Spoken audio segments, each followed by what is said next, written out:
Abaya. Seen a lot of ugly critters in me life. Morays, lampreys, blobfish, but never nothing like this. Bjorg, Cair Trolda shipbuilder. The bay below Cair Trolda had a pernicious reputation. At times, fishermen who chose to cast their nets in its waters would never come home again. Something would drag oarsmen off their longships, or knock the ships themselves over. The locals blamed this on sea devils, the Skelliger's name for drowners. The truth, however, proved far worse. A water hag had made her lair in the caves beneath the cliffs of Kiereg, an old and experienced water hag, with powerful claws able to demolish any attempt to block or parry, and the ability to blind opponents from a distance, then strike with a lightning-quick counterattack. Signs would be needed to best her, Yarden to slow her, and Gwen to protect from her blows. Needed most of all, however, would be a great deal of luck. The Witcher, though, never was one to count on luck alone. Instead, he pulled a few tricks from up his sleeve to even the odds. By masking his scent, he managed to catch the monster by surprise and slay it.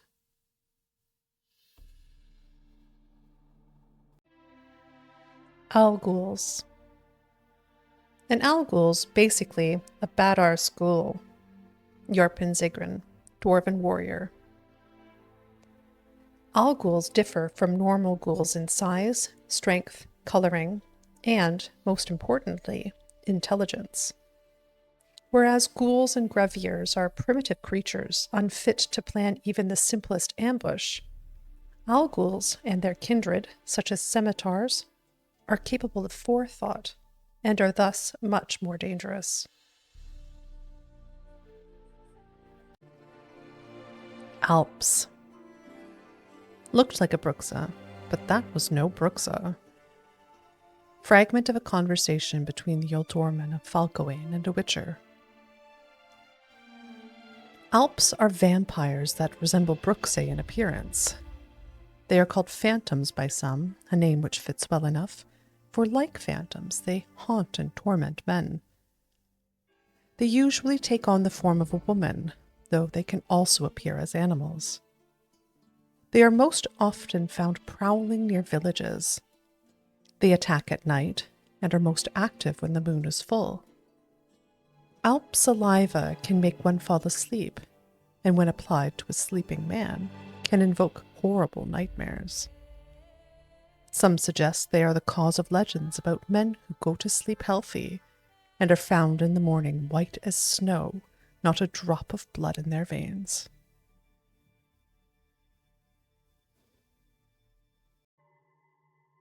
Arakase.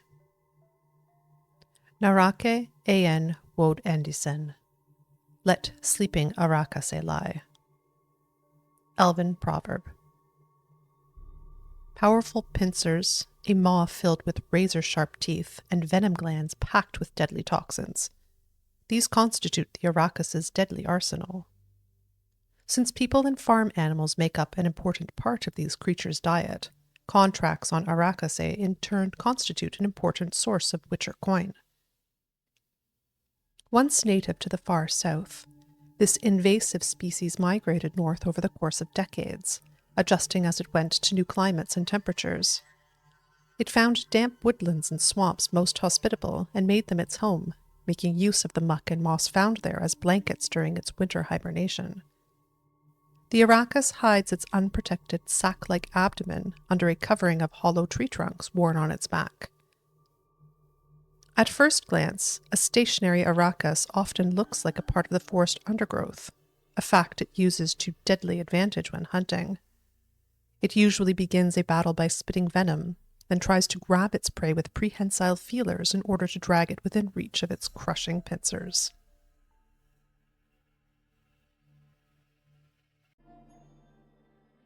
Arachnomorph. The spider shall never lie down with the fly. Ophieri proverb. A similar saying could gain ground in our land concerning arachnomorphs and everything unable to flee them, meaning most every creature in the world.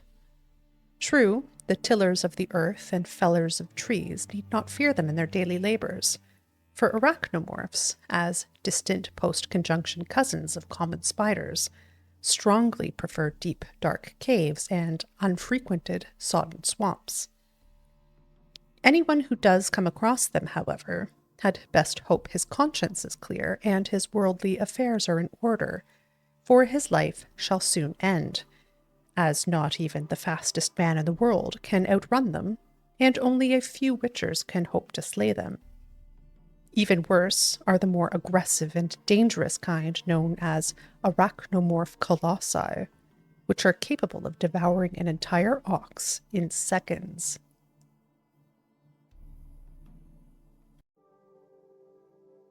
Archospores. Looks like a flower to me. A hideous, disgusting flower. Blasco Tenorby. Last words. Archospores look like gigantic, aesthetically unpleasing flowers with some of the traits of exceptionally cruel and bloodthirsty sundews. They are, however, far more dangerous than even the most colossal sundew. Their peculiar appearance makes them practically impossible to discern amidst other plants. By the time one draws close enough to realize what they are, it is often too late to flee. According to popular belief, archospores are cursed plants grown in soil fertilized by the blood of the dying. They are most often found in places in which the past saw pogroms, bloody rituals, or cruel murders. 4 types of archospore have been catalogued to date, differing from one another in terms of coloring. Brown, the least dangerous. Green and purple, the most dangerous. The final variant, said to have been cultivated by mages from Banard, is the yellow archospore, whose strength is similar to that of its green-colored cousins.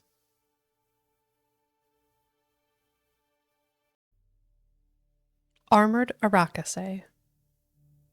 That's the kind of John we call an armored arachis. Hard and prickly on the outside, but get him undressed and everything's soft and squishy. Foxy Lisa, Maribor prostitute. An arachis's only weakness is its soft, sensitive abdomen.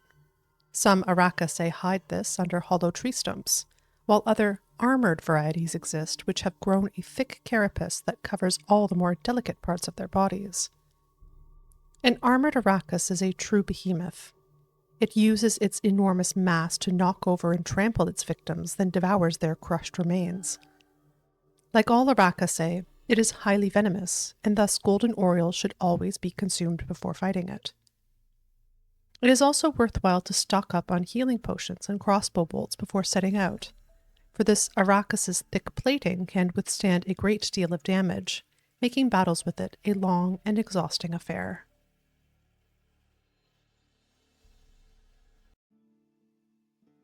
Bar guests. Shun sin, renounce foul deeds, and if evil threatens to overwhelm your will, ponder the fate of the outskirts of Vizima. Remember the hideous bar guests which scourged them, and repent. Sermons for Feasts and Funerals by the Reverend Yeoman of Tretogor. Folk of simple or superstitious minds claim committing particularly rotten acts will bring down the wrath of the gods in the form of bar guests, phantom dogs which stalk the roads at night. Even if this were their origin, bar guests, saints and sinners alike, would need fear bar guests, for they attack both with equal ferocity. Witchers rarely believe in the gods, but they do accept that bar guests exist and are always connected with some sequence of tragic events that happened in the past.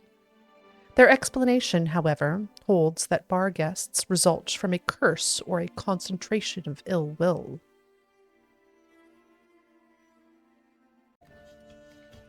Basilisks. In memory of the noble knight Roderick, slain during a valiant struggle against a basilisk. Let's hope the beast choked on his bones. Gravestone inscription, Vizima Cemetery. Contrary to popular belief, basilisks cannot turn anything to stone with their gaze. That is small comfort, however, given that their acid, venom, claws, and teeth provide them many other ways to kill. Basilisks love dark, damp places such as cellars, caves, and city sewers. They hunt by day, waiting patiently in hiding for their prey to come, then jump out in a flash to unleash a deadly attack. When preparing to fight such a creature, one should drink golden oriole, which will provide resistance to its venom, and also prepare dancing star or shrapnel bombs, which work particularly well against basilisks. Basilisk leather is a highly valued material used to make fashionable shoes and women's handbags. For this reason, many men, their courage girded by gold lust, take to hunting them. Most of these hunts end in disaster, but some do manage to bag their prey, which has led to a drastic decline in this creature's numbers in recent years. Some mages and druids are of the opinion that basilisks should be included in programs meant to safeguard dying species. Everyone else thinks those mages and druids have gone completely mad.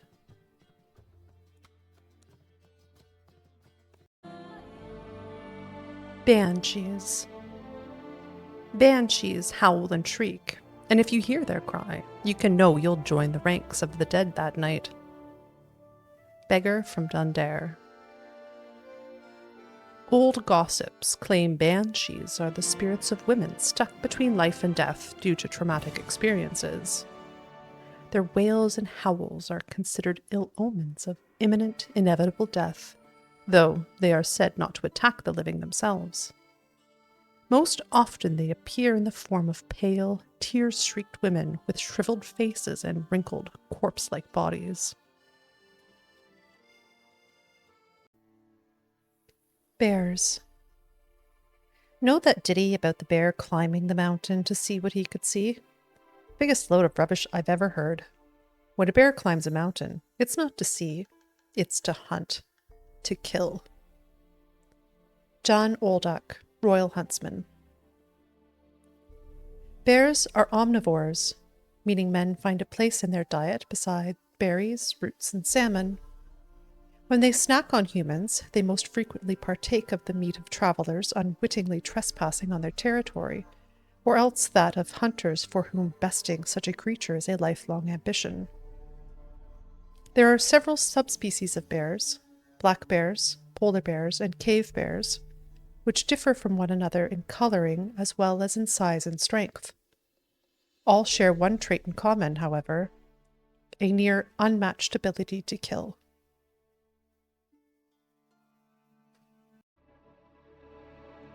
Berserkers. Now, finish your soup, or a berserker will come and swallow you whole. Skellige, mother scolding a child. Skellige legends speak of men known as berserkers, who transform into bears when overwhelmed by battle rage.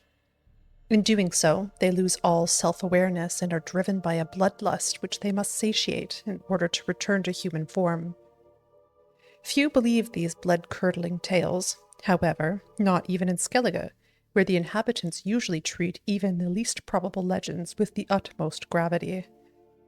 This indicates either that berserkers are in fact mere figments of mead-sodden imaginations, or else that they have learned to hide their abilities from the rest of the islanders. The Skald's ballads indicate a berserker transformed in the heat of battle cannot be distinguished from a true-born bear. Only minute anatomical details, such as the shape of their tongues and teeth, reveal their secret. Descriptions of their fighting prowess paint them as invulnerable to pain and able to heal any wound received almost at once. If these men-turned-bears truly do exist, one can suppose that, like werewolves and lycanthropes, they are particularly vulnerable to oils that harm cursed creatures. But if we are to give credence to ancient songs about these creatures' deeds, about the mass murders and massacres they have committed, we can only hope that no witcher will have to test this hypothesis.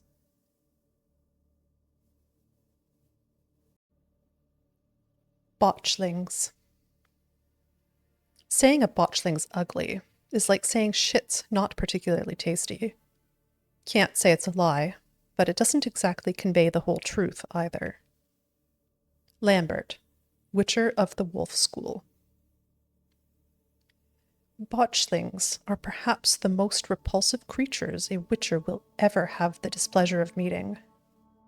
Born of dead, unwanted babies discarded without a proper burial, their appearance is that of a partially decayed fetus, their unformed flesh twisted with hate, fear, and malice.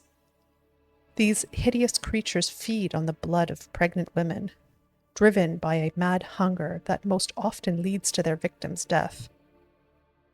A botchling will emerge from its lair at night to lurk by the bedside of an expectant mother, draining her strength and that of her unborn progeny as she sleeps.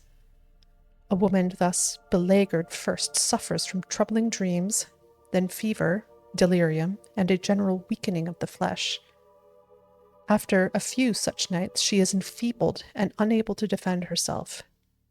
It is then the botchling attacks directly, sinking its long, sharp fangs into her body and drinking of her blood until mother and fetus perish together. A botchling stands around 1.5 feet in height, but when threatened, and if gorged with blood, it can change form.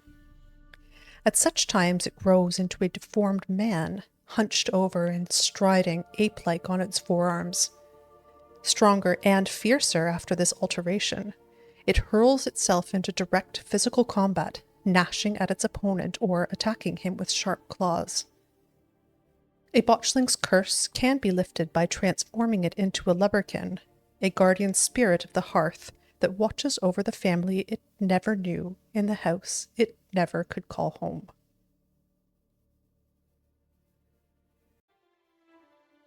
Bruxay.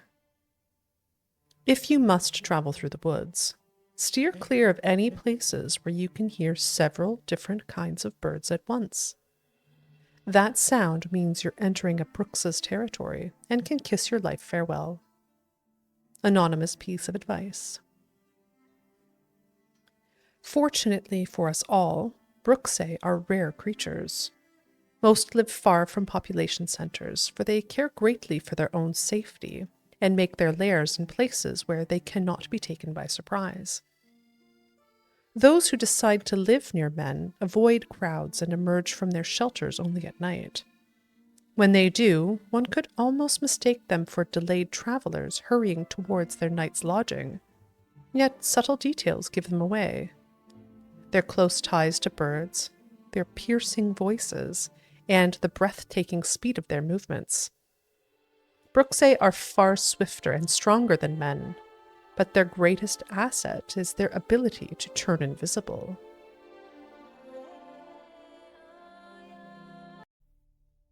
Chorts. Chorts are smaller than fiends, true, but still big enough to kill. Agnes Thistle, herbalist from the Black Forest. Chorts are the somewhat smaller kin of fiends and bumbakvetchas. Any witcher who thinks their diminutive stature means they present no danger commits a grave error, the kind that can end his career permanently. These denizens of dark and ancient woods are some of the most dangerous monsters known to man. Cockatrices. Had meself 8 heifers, 5 of 'em milchers. Then this cockatrice sprung up nearby, and now all's I got left's dried patties in an empty field. Jethro, peasant from Pindall. Foolish superstitions claim cockatrices, like basilisks, can kill with their gaze alone. That is utter nonsense, however, a cockatrice's gaze being no more dangerous than that of an angry goose.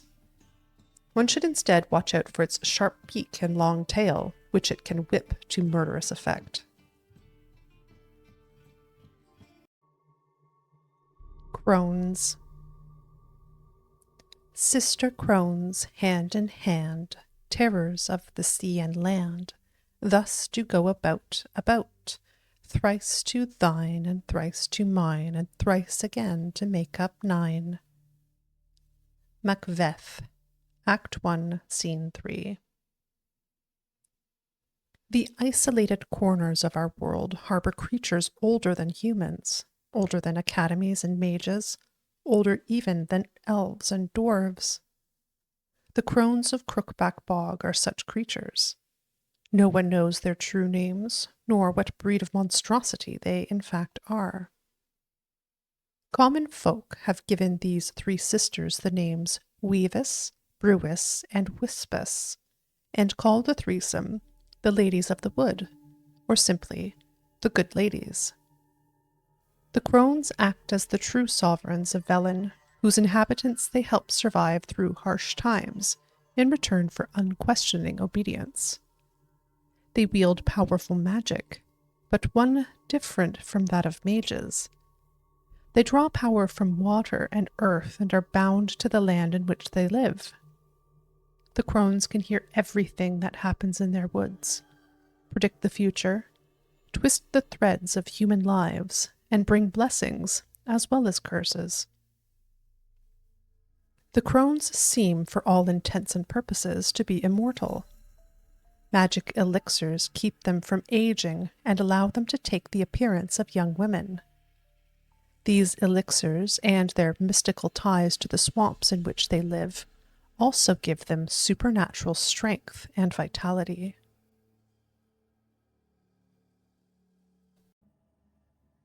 Cyclopses. How about this?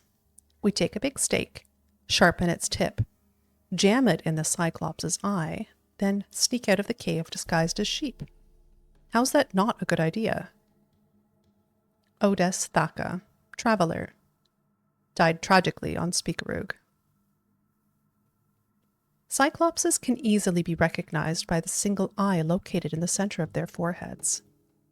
If, for some reason, that is not visible, other telltale signs are their enormous size, incredible strength, and a seething hatred for all humans.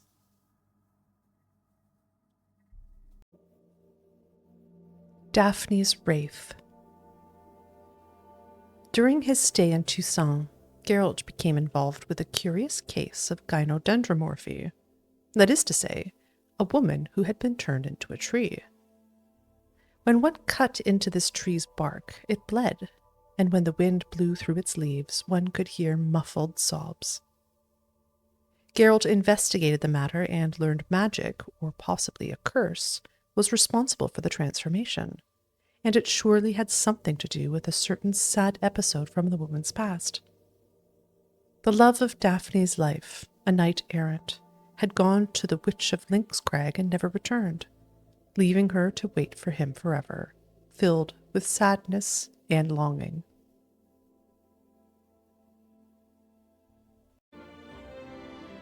Detlaf van der Eretine. It was horrifying to watch. That gentleman suddenly turned into a ghastly beast with claws and tore those men to shreds with the precision of a master butcher. A witness to Detlaf's attacks. Detlaf is a higher vampire, and one of the most terrifying creatures the world has ever known. Some vampires of his sort live among men easily and inconspicuously, sometimes even gaining the respect and admiration of their community. Yet even the most civilized vampire can be incredibly dangerous if provoked. And Detlaf was far from civilized. When in his two-legged form, Detlaf strikes in surprising and unique ways, so one must be extremely alert and attentive. His razor-sharp claws, wielded with great strength and precision, are his chief weapons, yet he can also wield weapons of human devising with extraordinary skill. Like all higher vampires, Detlaf can turn into fog and envelop opponents. When fighting a vampire in this form, one must watch out for magic puddles and attacks from the air. When wounded, Detlaf tends to assume his winged form, using those powerful appendages to stun his foes near effortlessly. One must remember higher vampires are immortal creatures and thus do not fear for their lives while fighting, meaning they take every risk. They are able to turn invisible and can regenerate strength during combat. All in all, they are supremely difficult foes, even for a witcher.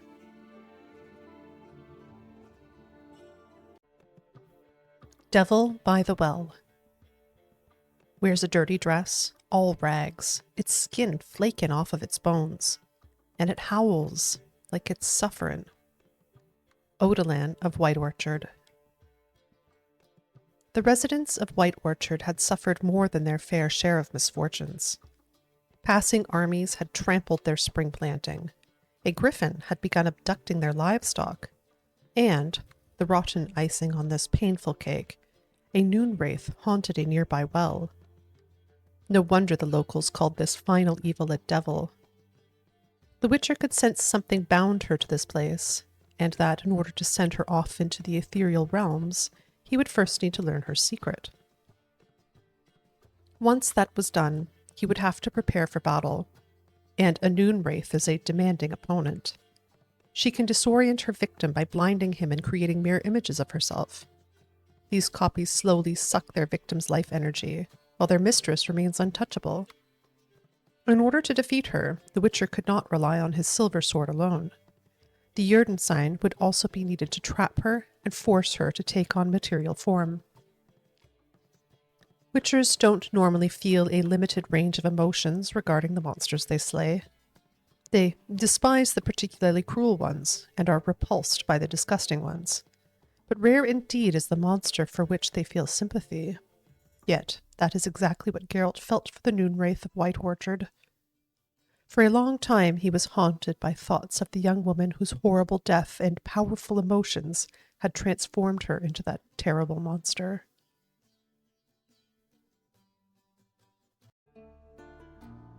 Djinns. The pitcher emitted a puff of glowing red smoke. The smoke pulsated, then gathered into an irregular sphere floating in front of the poet's head. The first longing, a tale fantastic in all ways. A djinn is a powerful air spirit, a condensation of the power of said element endowed with consciousness and character, the latter usually nasty. According to legend, djinns can grant even the most far-fetched wishes, though they do so begrudgingly. Unusually powerful mages can capture and tame these beings.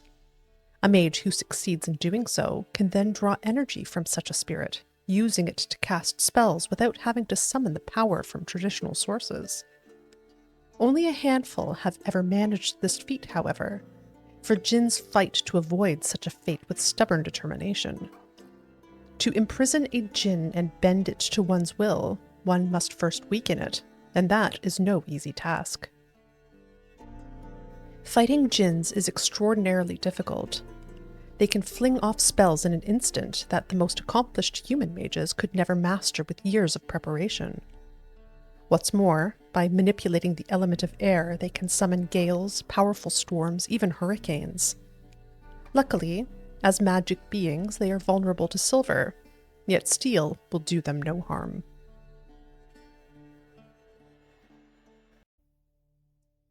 Dogs.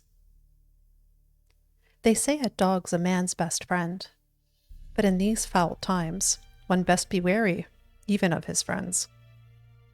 Alfred Pankratz, beggar from Novigrad. Some claim dogs are reflections of their masters. A well-treated pet repays his owner with loyalty and trust, whereas an ill-treated one repays this treatment in kind as well, meeting yells with barks and kicks with bites. Since there is an abundance of bad men, so, too, is there an abundance of bad dogs. Most dangerous of all are the vagrant mutts who have lost all respect for men and developed a taste for blood and carrion. Doppler. Your package? Your brother picked it up. You know, you two are damn near identical. Hey, where are you running off to? Han Kluger, postmaster. Dopplers, also known as vexlings or changelings, are beings able to take on the form of any humanoid or animal they please. This transformation is no mere illusion able to be shattered with a simple spell, but an authentic and complete metamorphosis. This means no protective amulets or witcher medallions will signal a Doppler's presence. They emanate the same aura as the being whose form they have assumed. This, combined with their incredible intellect and cunning, would make dopplers supreme assassins or thieves, had not nature endowed them with generous and timid spirits which make them avoid the shedding of blood at all costs.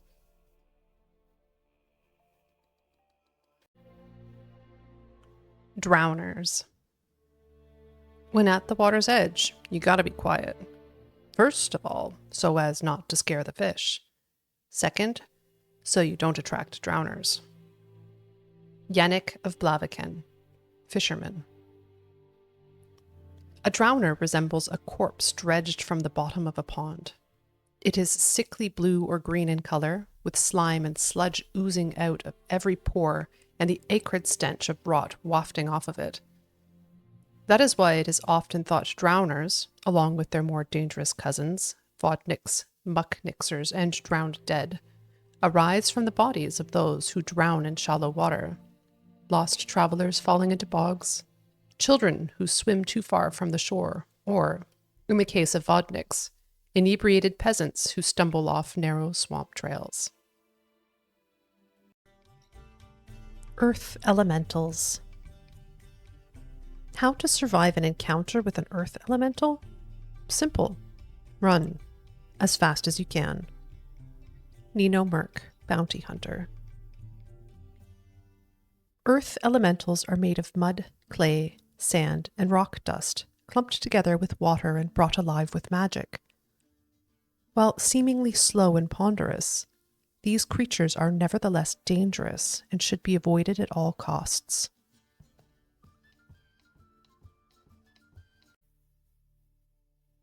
Ekimaras. Bah, ain't nothing to fear. Ekimaras, why, they ain't nothing more than overgrown bats. Anonymous City Guardsman's last words. Like other vampires, Ekimaras are not, despite what village gossips might say, undead humans. They are instead post-conjunction monsters who have no particular feelings about garlic, holy water, or religious symbols. Unlike their portrayals in ballads and legends, they look nothing like handsome, pale aristocrats with charming Eastern accents, though, like katakans or nekurats, they do bear a strong resemblance to overgrown bats. They also do not suck blood from the necks of virgins with a delicate kiss-like bite. They tear them to shreds, using long, sharp claws, and then slurp the splattered blood off the ground.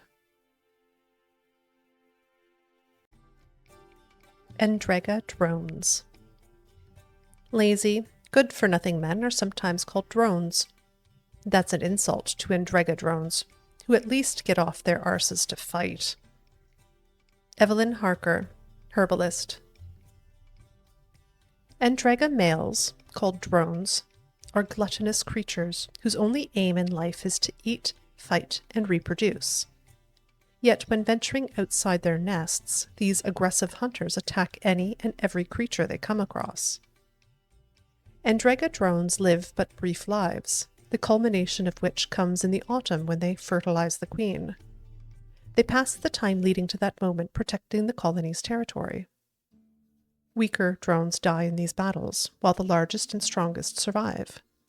These elect individuals' genes are passed down to the next generation of Endregas, while they themselves are killed after fertilization takes place and their bodies used to feed the hive during the long winter months. Drones are easy to identify thanks to their distinctive cone-shaped abdomens. Unlike other Endregas, they can attack from a distance, sending out volleys of poisoned quills. As with all of their kind, bleeding has no effect on them, and insectoid oil does them great harm.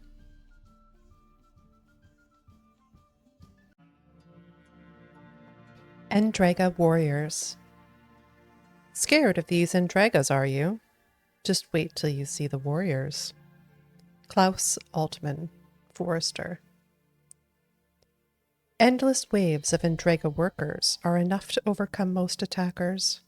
But when confronting more dangerous foes, Endrega colonies unleash their larger, stronger members, the so-called warriors. This caste lives only to fight, and gets ample opportunity to do so while defending the colony's borders or conquering new territory. Endrega workers.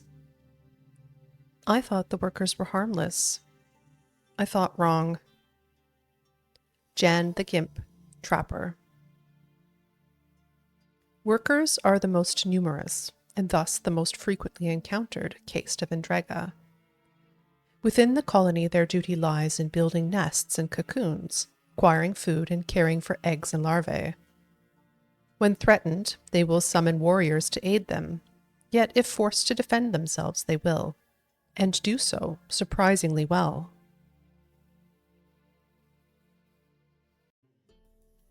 Arenias. A merchant once told me I reminded him of an Arenia.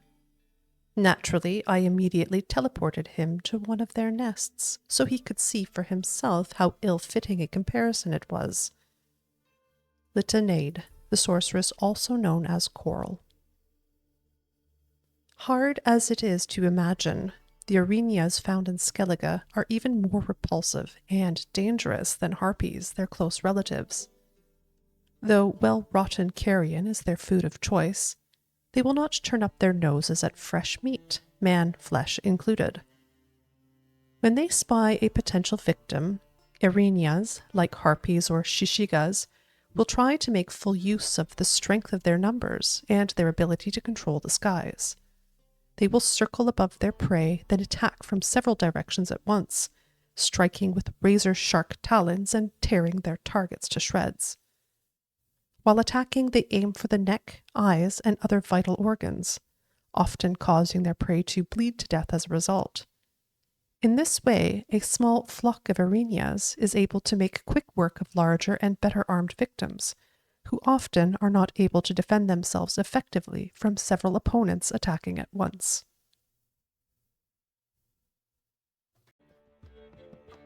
Ethereal. The human mind is as wild and unexplored a place as any land far beyond the seas. It is inhabited by manifold dangers, fears, painful memories, traumas. These lurk on the edge of our consciousness, like predators waiting for a moment of weakness in which to reveal themselves and destroy us. Arturius Vigo, The Essence of Spells and Illusions. The painted world created in the mind of Iris von Everec was mainly populated by figures from her memories, but was also home to dangerous predatory creatures, the embodiments of her fears. The most dangerous of these, the ethereal, invoked her greatest fear and wore the face of her husband. The ethereal resembled Oldgeir in appearance and also fought using a technique similar to his. A group of 6 such creatures lay in wait for Geralt, yet at first only one engaged him in battle. This one's death awoke the next, which was more powerful than the first, and so it went to the end with a stronger ethereal replacing a fallen weaker brother until all were defeated. Yet Geralt had to be careful, for the slightest amount of damage dealt to a being awaiting his turn would cause him to come alive and join his still living comrade in the fight. In the end, the best tactic against these nightmarish beings proved to be a well-timed counterattack.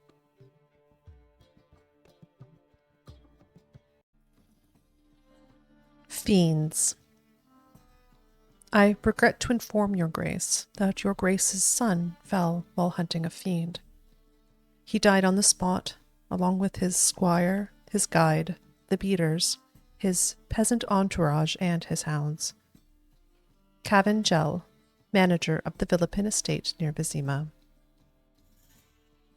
Fiends are walking mountains of muscle capped with horned, tooth-filled heads.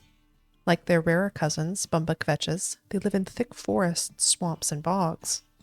When possible, they avoid humans, but when not possible, they kill them, and without much difficulty. Their size alone makes fiends and bumbakvetches extremely dangerous. One blow from their powerful paws can kill a horse, along with its fully armored mount. Their enormous heft also makes them invulnerable to Ard. Even witchers specializing in the power of science could not move one even an inch. Furthermore, any wounds they receive heal at lightning speed. If that weren't trouble enough, fiends need not rely on their strength and stamina alone when fighting. They can also call on a more refined weapon, the third eye located in the center of their forehead, which they use to draw their prey into a state of hypnosis. During these times, their victim does not see anything beyond this single burning eye, the last thing they see before their death. A fiend's only weakness is its fear of loud noises. Bombs such as Samum or Devil's Puffball are thus quite effective when fighting this monster. Furthermore, a blade covered in relic oil can increase a witcher's chances of victory, or at least of walking away from the fight.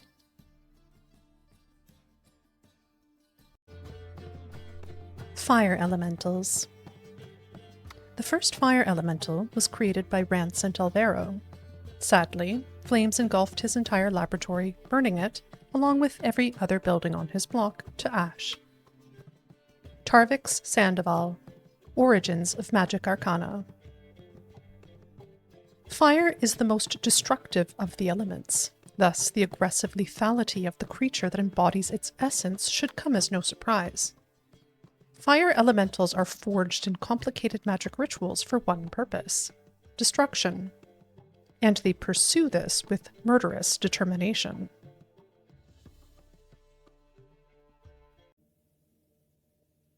Flayers. The deceased's corpse was completely mutilated. All that remained of the nose was a hole clotted with blood. One eye socket had been chewed beyond all recognition. The mandible had been torn off. Seeing this, Sergeant Dovate vomited profusely, and the administration of smelling salts was required. The investigation has been discontinued, and the deed attributed to a supernatural being. Fragment of a Toussaint Ducal Guard report. Flayers are classified as lesser vampires.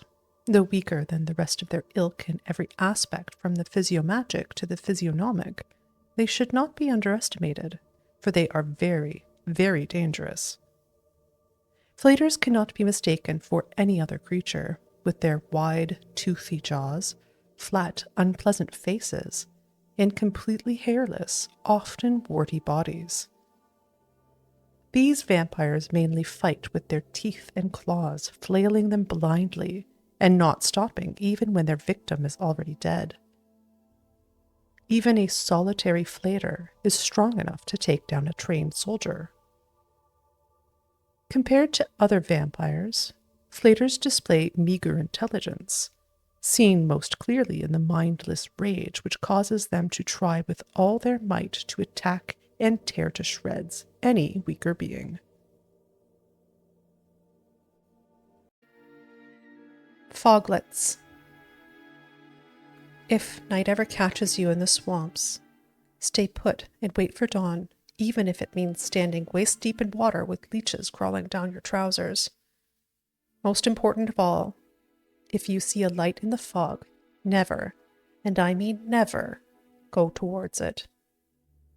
Johannes Strud, Guide. Fog is the traveler's foe. In the forest, it can make one lose one's way. At sea, it can send one sailing into the rocks. Yet such dangers are nothing compared to the monsters known as foglets, which sometimes lurk within it. These creatures have powerful arms and claws like Zeracanian kinjals. Yet, what makes them truly dangerous is their mastery of deception, beguilement, and disorientation. Many times they need not attack at all, instead simply driving their prey to madness or into boggy marshlands, after which they wait patiently for it to drown in the muddy waters. Forktails. Forktails? Bah! Fuckers' tails are more like cleavers. Yavin Buck, veteran of the Mahakaman Volunteer Regiment. Forktails owe their quaint name to the long, sharp growths at the tip of their tails. A blow from this weapon can slice an oaken shield in two, along with the arm that was carrying it. Thus, though its name conjures images of cutlery, Fighting a forktail is nothing like a dinner party and ends in death rather than dessert.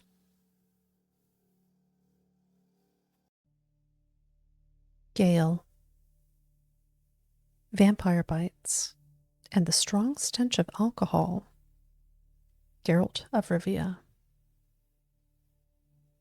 Contrary to popular belief, monsters are not all alike. Like people, individual members of the same species can each have their own unique traits, preferences, and weaknesses.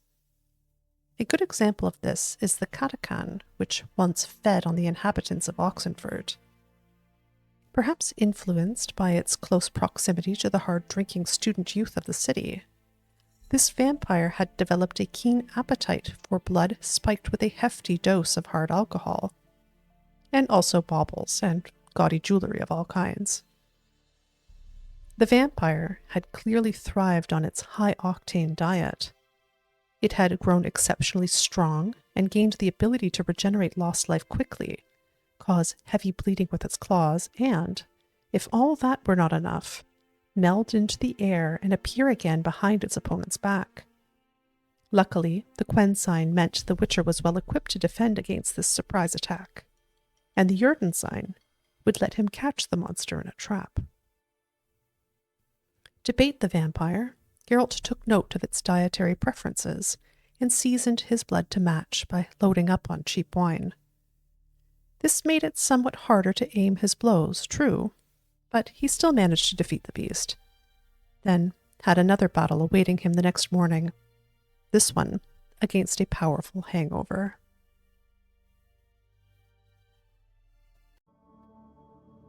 Gargoyles. It just me, or is that gargoyle ogling us? Lara Estevan, burglar from Lochmuin. Gargoyles are stone statues brought to life by magic in order to guard mages' laboratories and lairs from intruders. Their appearance alone has scared off more than one prospective burglar. Those who do not take fright at the sight of these horned and winged monstrosities usually die shortly thereafter, torn to shreds by stony claws. Garcanes. Blood on the ceiling, guts on the walls. Must be a Garcane. Jan of Lan Exeter, investigator and captain of the city watch. Garcanes, like flayters, belong to the class of particularly dangerous vampires whose strength exceeds even that of fiends. An encounter with one of their number almost always ends in death, which is why there are not many eyewitness accounts of them. From the city guard reports written up in Lan Exeter describing the attacks committed in that city in 1104 by 3 Garcanes, later killed by a certain Olivier of Goulet, Witcher, it seems these horrible monsters do not content themselves with drinking the blood of their victims. The investigators concluded from the blood and guts strewn around the crime scenes that Garcanes tear their victims to shreds with great delight and muck about in their bloody entrails. Garcanes belong to the group of creatures known as lesser vampires. They often gather around themselves members of other subspecies of lesser vampires, acting in such situations as leaders of the pack. They are by and large unable to run, but can jump a great distance and often attack their prey in that way. During combat, they usually keep their distance from their foes, trying to incapacitate them using a blast of mental energy, provoking visions that beguile and disorient. Before grappling a Garcane, one should drink the black blood potion and stock up on vampire oil. It should also be remembered that the Samum and moon dust bombs are always effective weapons against any mental attacks.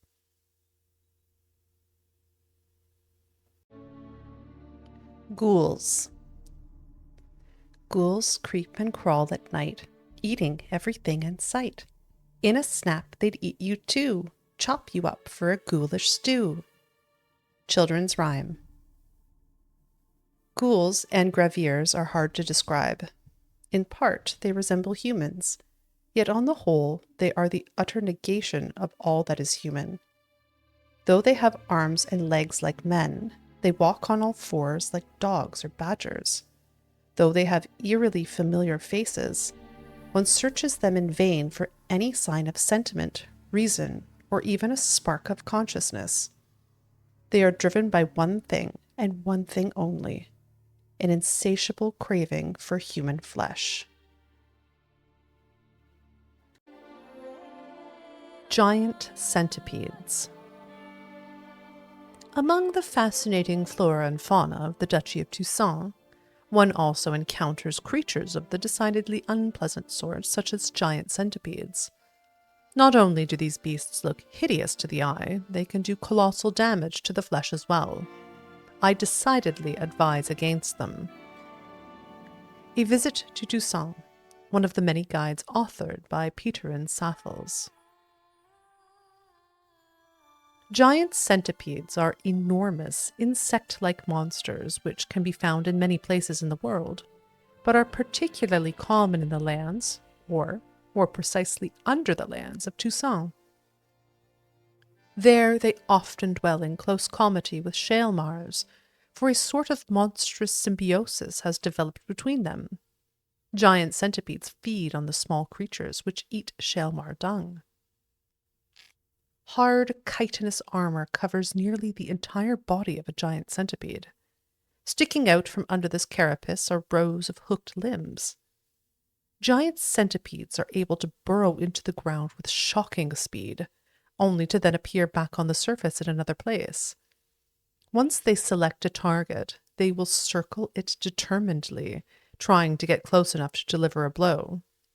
They attack primarily with their powerful mandibles, but they also possess glands allowing them to spew acid.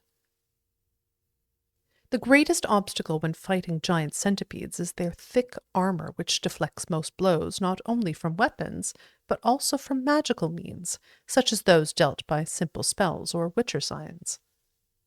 When attacked with a weapon, they will often parry the strike, and then quickly reply with their own forceful counter.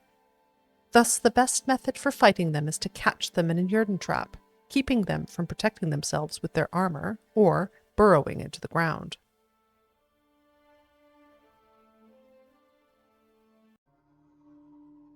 Godlings. Not too long ago, the areas around peasant hamlets were chock full of guardian spirits. Today, it's nigh unto impossible to spot a brownie, bucca, or lutin. And godlings, they are always the first to go. Such is the price we pay for civilization's forward march. From the preface to The World We Have Lost by Professor Dora Garay. Godlings, sometimes mistaken for lutin, are woodland creatures dwelling in burrows and moss-covered hollow stumps on the outskirts of human settlements. They are similar to children in behavior and appearance, and, like children, delight in mischief. Godlings are deeply rooted in their home territory and perform acts of care and guardianship to those dwelling near their burrows. They watch over people, as well as animals, but, shy creatures by nature, they try to do so while remaining unseen. Godlings are drawn to joy and innocence, and so delight in the company of children, and usually only show themselves to the young. These hard-working and clever creatures gladly perform small services for those in their care, asking only for respect and payment in the form of food or cast-off tools in return. They are easily offended by churlish, ungrateful, or simply rude behavior. Godlings also treasure their peace and quiet. When the village a godling watches over becomes too populous, or its inhabitants forget the old ways, it will abandon its burrow for good and walk off to destinations unknown.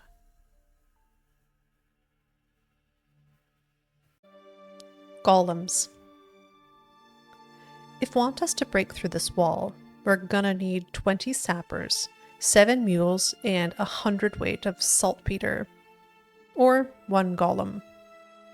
Vilmir Brass, foreman at Mount Carbon. Golems are mindless matter brought to life by a spell. They obey their creator's orders without question. Their boundless strength, ability to withstand pain, endless patience, and the fact that they need not one jot of food or drink makes them the best servants or guards anyone could ask for. Once provoked, they will not tire of battle until they have either crushed their opponent or themselves crumbled into dust. Goliath. According to legend, Goliath had once been a knight who violated his vows, for which he was punished by the Lady of the Lake. Transformed into a giant, he fled into the mountains, and would only descend into the inhabited lowlands when hunger forced him to it. There's no knowing how much truth lies in that legend, yet it is incontrovertible fact that this dangerous giant gobbled up shepherds and sheep alike, and was so widely feared, governesses used him to scare children into eating their vegetables.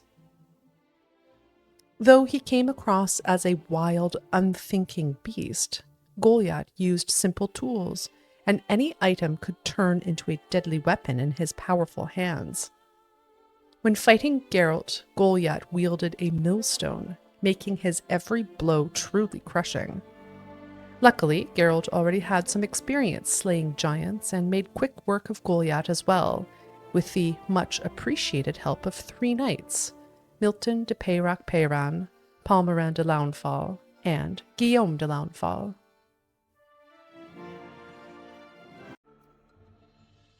Grave hags. Cremation. Now, that's one thing men could learn from gnomes. Burying bodies out in the fields. Why, it's like laying out a welcome mat for monsters. Best case scenario, some ghouls will sniff them out, eat their fill, and be on their ghoulish way. But if, gods forbid, a grave hag takes to feeding at your cemetery, you'll have no end of trouble. Jacques de Villepin, Oxenfurt Academy. Few monsters' names fit as well as the grave hags. As one might guess, these creatures resemble aged, deformed women and loiter near graveyards and battlefields. Grave hags feed on human corpses, and in particular on the rotten marrow which they slurp from human bones using their long prehensile tongues. Once a hag has devoured all corpses within reach, she turns to killing men and burying them in the cemetery as she waits for them to decompose.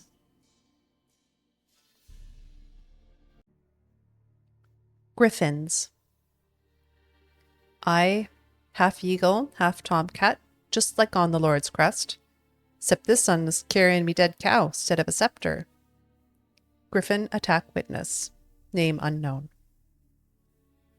Griffins were once only found high in the mountains, where they would hunt marmots and wild goats. When humans encroached on their lands, however, griffins soon discovered a new source of much more plentiful and easier caught prey: cows, sheep, and shepherds. Though still wary of main roads and towns, where folk with the means to hire a witcher are likely to dwell, these half-eagle, half-wildcat creatures have gone from rarities to oft-encountered pests known throughout the northern realms. Especially hated are the subspecies known as royal griffins and arch-griffins. Grottore. Happened like this. A nasty rain caught me while I was out in the woods, so I thought to myself, I'll hide in some hollow, for gods forbid I get soaked through and catch a cold at my age. So I crawled into a cave, and there inside something roars at me. Tore out of there so fast, wind had dried my coat by the time I got home. Velis Stale, herbalist. No one knows exactly when the spriggan called Grottore first made its home in the caves at the foot of Mount Gorgon. Spriggans usually prefer isolated backwoods and rarely make dens at caverns. Yet Grottore seemed to have taken a liking to grottos, giving rise to its nickname. The monster was quite well known among Beauclair knights, who often talked of it as a potential source of great glory. None were particularly eager to actually engage the monster in combat, however. None, that is, except for the young knight Francois. Grittori proved to be a demanding foe. It possessed the ability to teleport, meaning it would appear directly in front of Geralt and mount a surprise attack, dealing strong blows that were impossible to parry. It used primeval magic to control tree roots, which would shoot from the ground on its command, dealing significant damage to any in their way. It was resistant to the Ard sign, but vulnerable to burning. Blows from a silver sword would do it harm, despite the bark-like hide covering it like armor.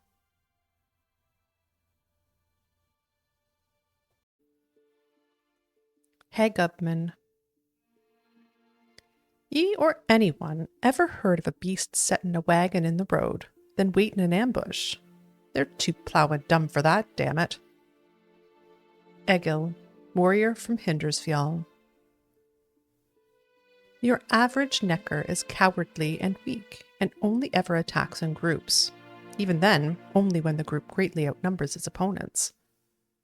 Yet at times there will appear among them an individual who towers over the rest in terms of strength, stamina, and cunning. Such neckers are usually called warriors, though that name is misleading. Warriors fight with honor face to face. These overgrown neckers act more like assassins. They strike by surprise, from hiding, in the back, or when their opponent exposes himself while attacking. Luckily, like other neckers, warriors are vulnerable to all the signs, and their blows can be easily parried or countered. Such a monster lived near the village of Larvik on Hindersfjall, and not even the strongest of the islanders were capable of slaying it. A witcher, though. A witcher's another story.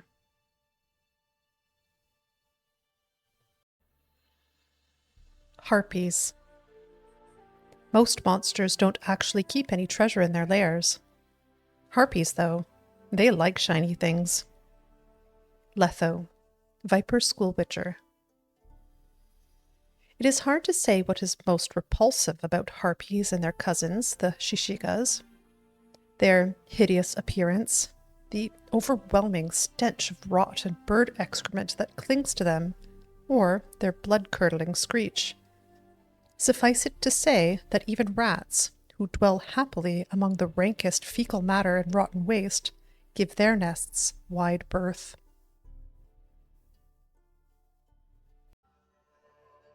Harisi. It attacked us.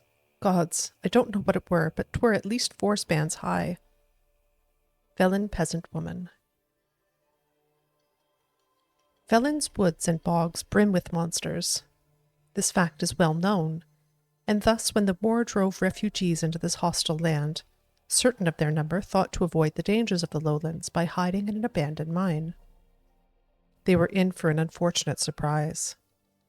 The shaft they chose for their sanctuary was inhabited by a poisonous Arrakis, a merciless and bloodthirsty monster. The Witcher knew he was in for a tough fight. The Arrakis had dwelled in the mine for years and had grown large and particularly strong and resilient in that time.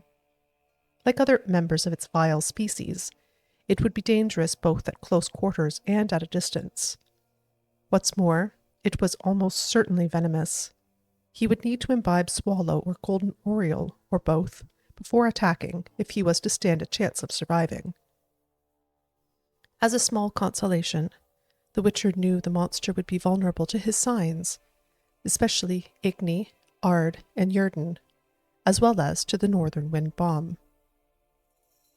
The Witcher arrived at the cave too late to save the refugees, but he could still avenge their fate. He slew the powerful Arrakis and destroyed the eggs bearing its vile offspring.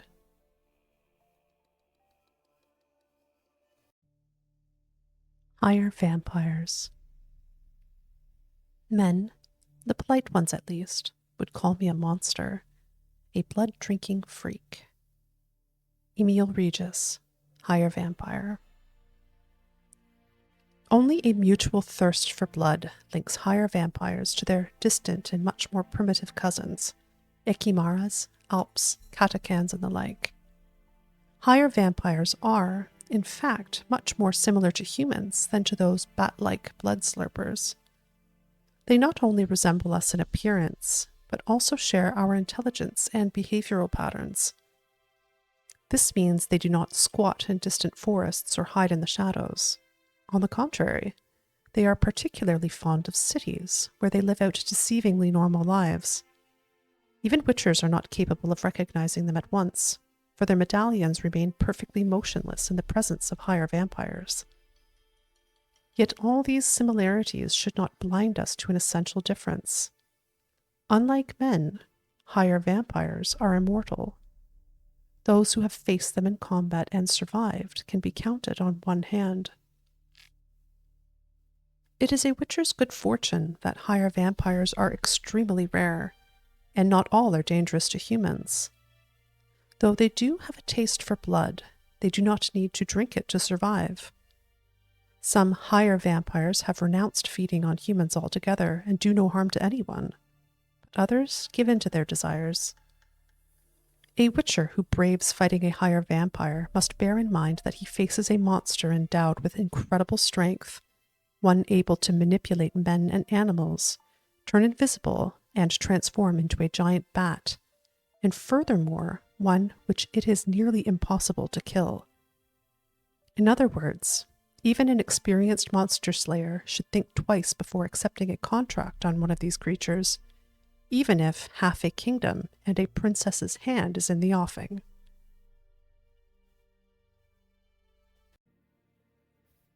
Hounds of the Wild Hunt.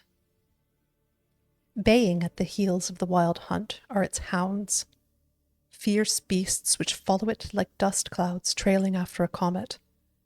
Hushed legends speak of them losing their way at times and descending from the night sky to earth, cold and death following in their wake. Essie Blackjack Davin, Troberids. Born, or so some experts believe, of magic ice crystal, the hounds of the wild hunt race alongside their spectral masters. Like ravenous feral dogs, they are capable only of mindlessly attacking whatever crosses their path. Howler. Hear about the contract. Any idea what this monster is? Nay, but proper huge it must be, slaughtered no less than a dozen wolves. Conversation overheard in Linden Vale. One is hard-pressed to name another area of our world more thoroughly riddled with monsters than Velen. There is one silver lining to this sad fact, however. The beasts living there must compete fiercely for hunting territory, meaning monsters often end up killing other monsters. An aggressive chort known as Howler went on just such a fratricidal rampage, tearing a pack of wolves to shreds before attacking and killing a fiend significantly larger than itself. Howler was a truly fearsome foe. Each one of its blows was enough to kill. Only heavy armor or the Quen sign could protect one from mortal damage. Particularly to be avoided was its charge, and whenever possible, the monster was best attacked from the side. Geralt slayed the Howler without much trouble, yet killing such a fierce fighter might very well have proved impossible, had not its previous conflicts with its monstrous kin weakened it considerably. The lesson, I suppose, is that when two monsters fight, a witcher wins.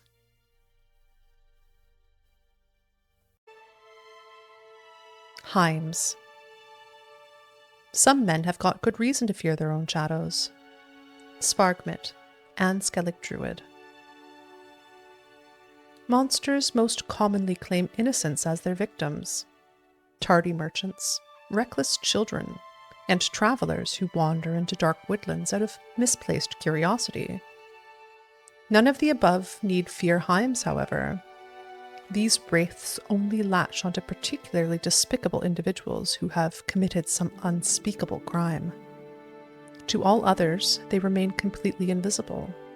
When they do show themselves to the one they torment, they appear as a tall, shadow-clad humanoid silhouette with long, sharp claws. Yet Heims do not sink these claws into their victims. Instead, they sap their strength indirectly through inflicting suffering.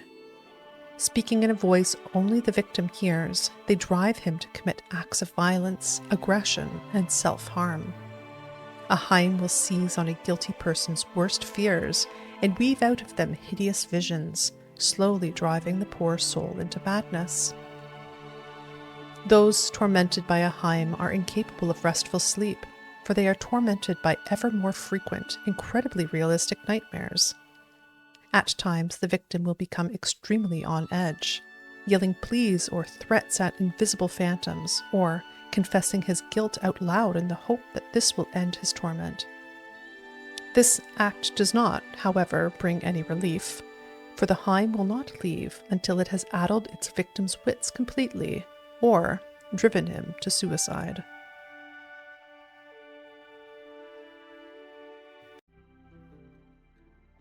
Ice elementals.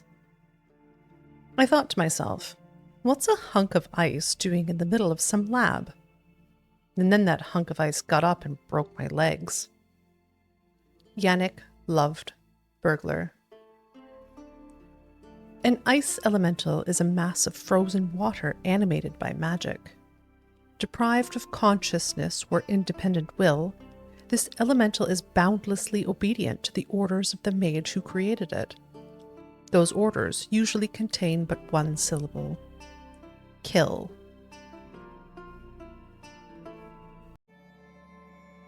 Ice Giant.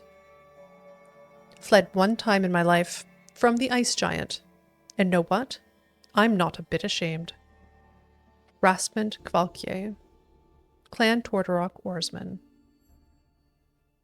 This powerful primeval monster is quite possibly the last of its race. The Ice Giant resembles a man in many respects, but is blue as frost and taller than a tree. Though it seems capable of reason, all attempts to communicate with it to date have ended in the same way, in a quick and painful death. Ice Trolls. Our winter is cold and deep. Frostbite eats your feet. Snow falls down and hides the ground, and ice trolls wake from sleep. Folksong heard in northern Kedwin. Climbing to the top of snow-covered peaks is never a safe endeavor. One can slip and fall into a ravine, be buried in an avalanche, or stumble across ice trolls. Unlike the rock trolls found at lower altitudes, these permafrost-dwelling monsters treat every man they encounter as a possible ingredient for a tasty meal.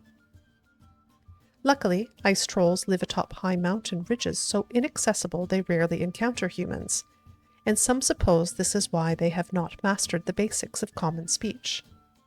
Others claim their harsh mountain home has stripped them of an ability they once possessed, for in a land of never-ending cold, there is no room for mercy or understanding.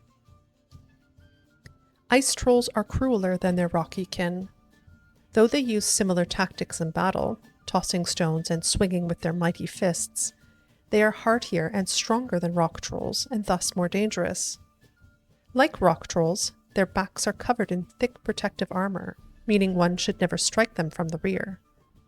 Meanwhile, their mass means that the Ard sign cannot move them. Lastly, never think of attacking them during a blizzard. At such times they draw power from the surrounding cold and fight with increased strength. Ignis Fatuus. Careful, sir, a monster prowls the bog. Enter the mist and ye'll never see home again. Leslav, Peat Digger. The monster haunting the peat bogs of Velen turned out to be an ancient foglet.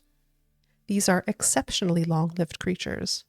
Some have even dwelt on this earth for over 200 years, growing stronger and stronger all the while. Blows dealt by foglets of such an age carry so much power, blocking them is out of the question. These foglets possess the ability to move extremely quickly, and not even Jurden can slow them down. Furthermore, they can melt completely into the mist, then suddenly rematerialize to strike from behind. Wearing heavy armor or making good use of the Quen sign is highly recommended.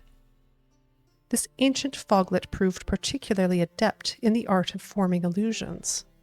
Only a professional monster slayer skilled with signs and swords could best such a foe. Luckily, Geralt fit that description perfectly.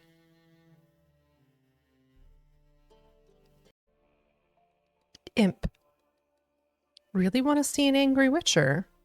Do you? Conversation overheard on the streets of Novigrad. The imp pestering the merchants of Novigrad turned out to be a Doppler. These monsters usually avoid confrontation, to everyone's great relief, for when pinned they become extremely dangerous. Fighting them quickly turns into a fight against oneself, or, to be precise, against a mirror image gifted with one's own strengths and abilities. In a conflict with such even odds, only luck, or destiny, decides the victor. Geralt has an extra helping of both, so won his fight against his Doppler doppelganger, then decided to let him go free. For unlike other monsters, this creature's motives for harming humans were noble.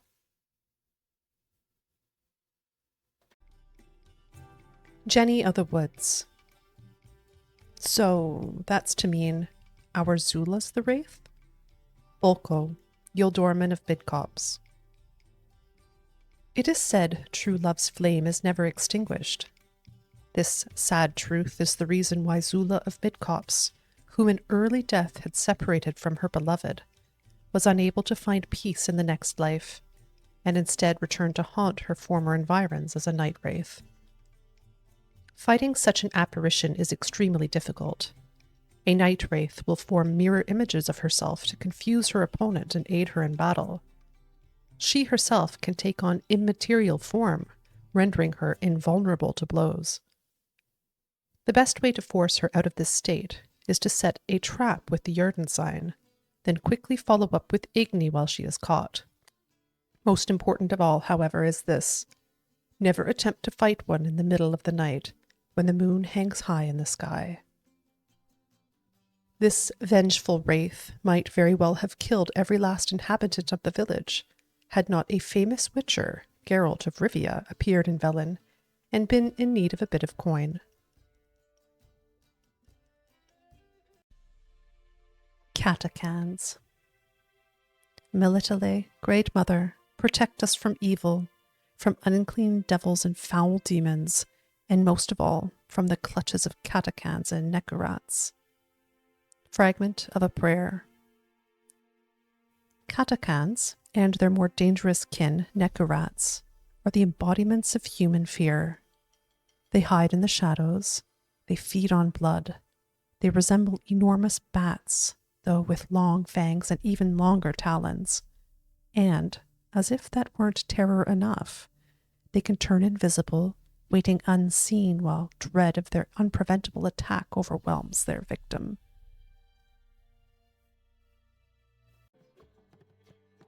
Keranan. We told the prick something lurked in them woods, but he refused to believe it. Lewis Closter, woodcutter. Novigrad, the greatest metropolis in the world, the acme of civilization, material proof, or so one is tempted to think, of mankind's ability to tame and control nature. Yet, right outside the city walls lies the Novigrad wilderness, and whoever sets foot in it soon finds out that man's primacy does not extend past the city walls. One of the monsters who made its lair in that thick tangle was an old, powerful Leshen. It killed any who strayed into its territory with its species' characteristic cruelty, lacerating them with razor-sharp claws, sending strangling plants shooting out of the ground, or feeding them to packs of hungry wolves. If not for its vulnerability to fire, the Igni sign included, and the protection of the Quen sign, one could wager not even the toughest witcher would be able to slay the beast. Geralt of Rivia was only able to finally put an end to this Leshen after a long and exhausting battle. Once the beast died, the way was clear for loggers to move into its former domain. The woods will now gradually fall to the axe. Perhaps one day they'll disappear altogether, and their monstrous denizens along with them.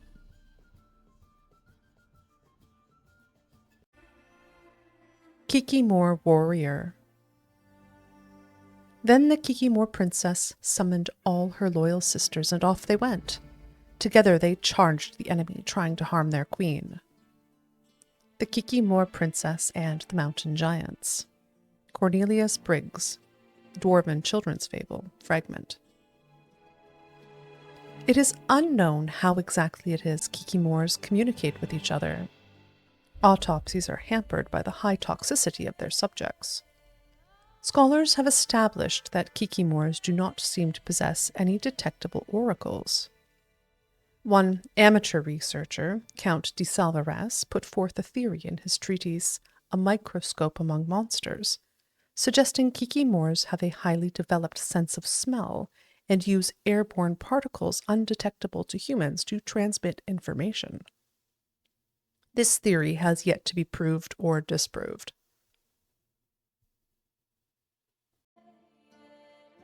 Kikimore Workers. The old fool came home all black and blue, claiming Kikimores had attacked him in the woods. Who does he take me for?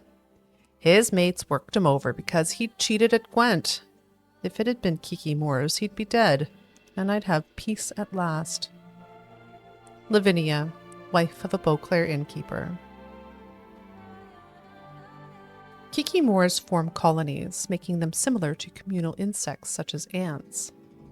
A Kikimore colony is ruled by a queen and organized into something of a social hierarchy. Kikimore workers take care of hunting food and bringing it back to the nest, while Kikimore warriors defend the nest against attackers. A worker on its own can be easily killed by even a weak person or a child. It is rare indeed, however, to come across an isolated individual, for Kikimore workers usually move in groups of a few to a dozen or so members. The only defense against a swarm of Kikimores available to a normal person is to flee, and not even that is guaranteed to work.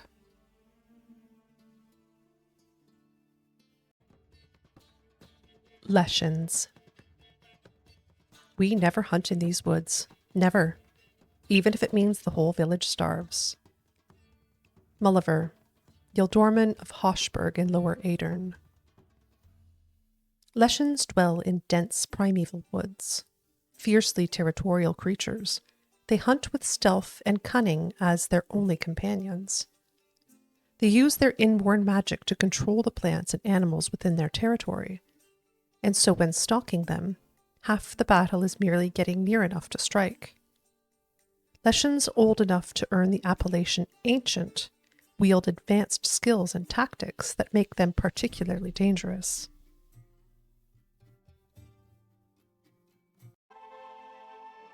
Melusine. I saw a shadow, great wings like a cloud passing o'er the sky. Then I heard him scream. Brit of Svorlag. In the mountains near the village of Svorlag and Skellige lies an enormous complex of caves. For many centuries they were given wide berth on account of the bloodthirsty echidna known as Melusine who had made them into her lair. Melusine was a beast so powerful, some islanders worshipped her as a semi-divine being. The Witcher, however, harbored no such delusions. He knew she was an extremely powerful monster, but a monster all the same. This meant she could be killed.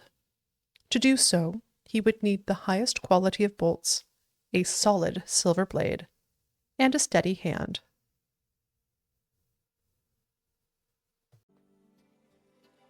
Moreau's Golem. Long years of solitary study tend to make mages somewhat eccentric. As the years pass, lay people begin to irritate them more and more. They are dense, unreliable, disobedient, and determined not to understand the gravity of mages' work. They display emotion when they should show discipline and self-mastery.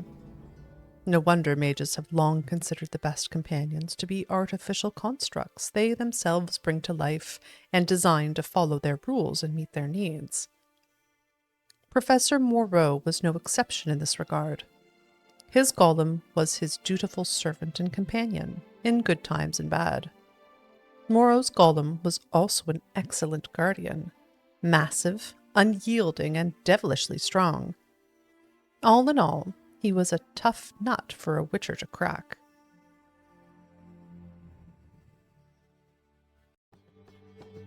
Morvud ate only the entrails. Fussy. Geralt of Rivia.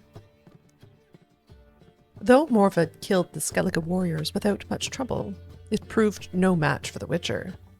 It even tried to save its life by fleeing at one point, but that only delayed its inevitable death by the Witcher's silver blade.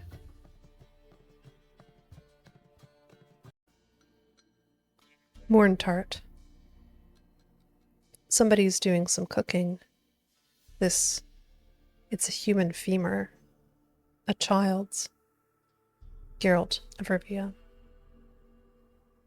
Most grave hags rarely attack humans, preferring instead to feed on the rotten remains they dig out of graves.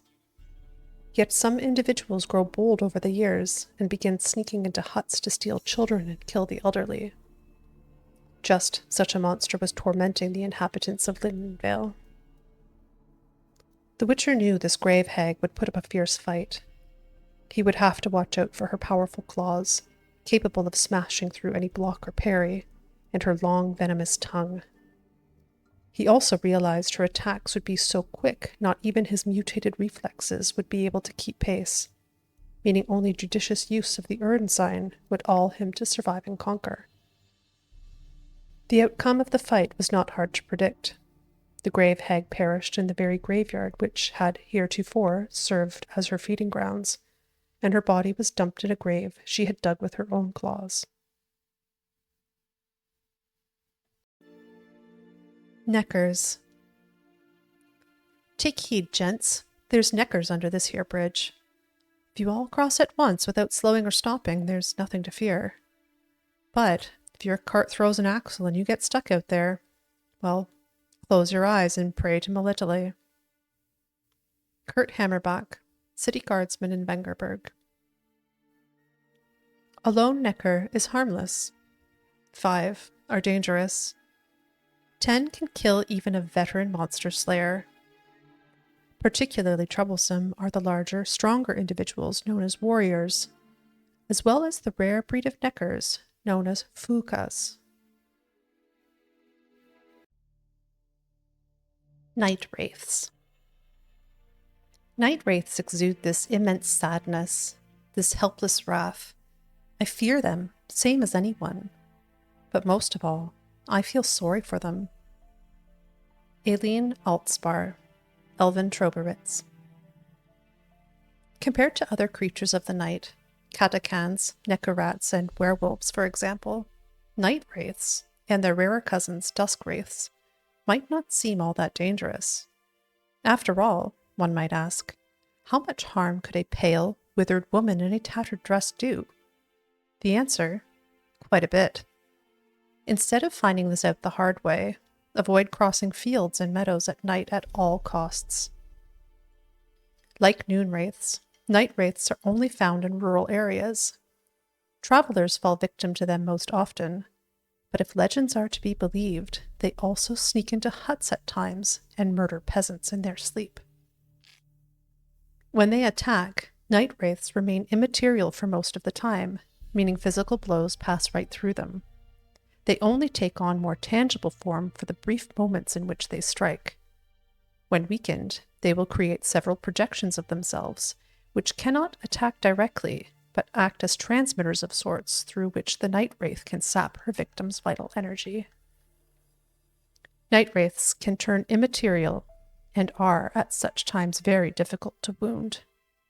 In order to force one to take on corporeal form, trap it with the Arden sign, or hit it with the blast of a moon dust bomb. Do not believe the old wife tales and think yourself completely safe from night wraiths during the day. They appear under the light of the sun as well, but are much weaker then than after dusk. Noon wraiths. Despite what is commonly thought, peasants do not interrupt their labors at midday to get out of the sun. They do so to avoid noon wraiths.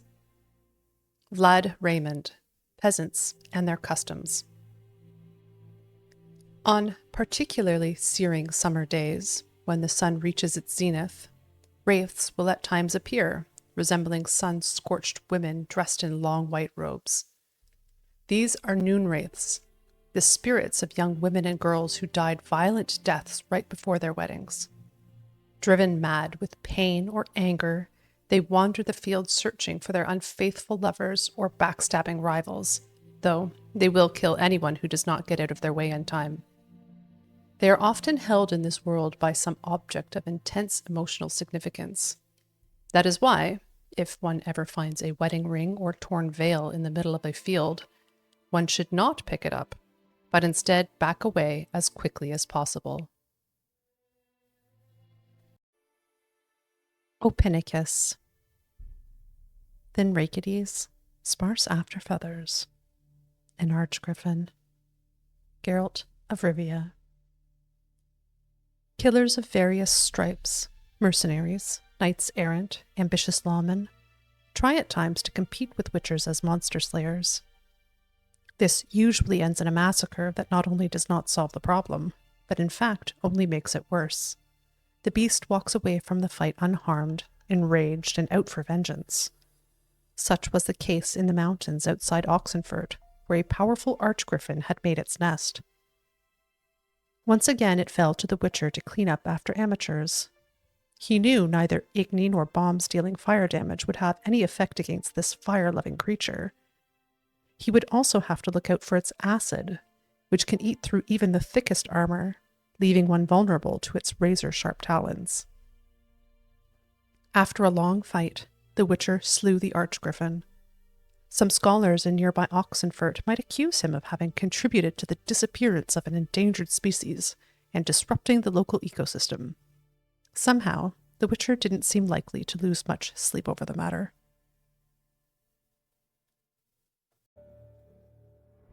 Pale Widows. Never have I seen such a creature. It was like a giant centipede, but white, utterly white. Account of Dr. Vittorius de la Vega after the first encounter with the Pale Widow. This rare variety of giant centipede dwells in underground lairs and owes its name to its unusual pale white coloring. Like the more common giant centipede, its body is covered in hard, chitinous armor, with numerous hooked limbs sticking out from underneath. Some scholars raise these creatures in laboratory conditions for the properties of their albumin, which makes an excellent base for the brewing of mutagenic potions.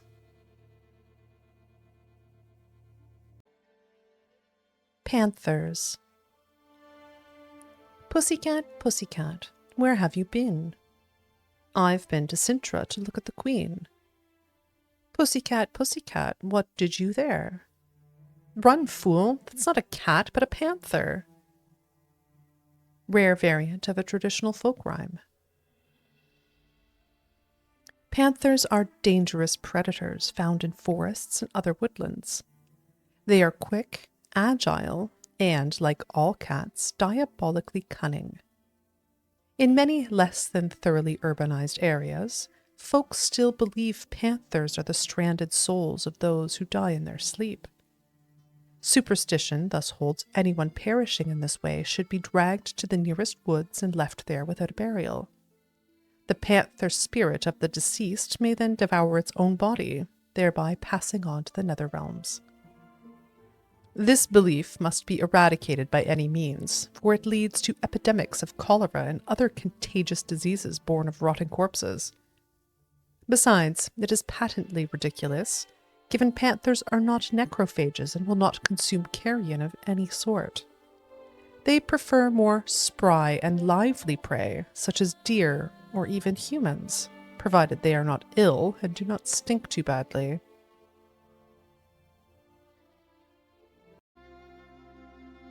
Penitent. I run back inside, hasp the doors, and then I hear it. Someone whispering my name. Mikyal. Mikyal. Mikyal, Eldberg lighthouse keeper.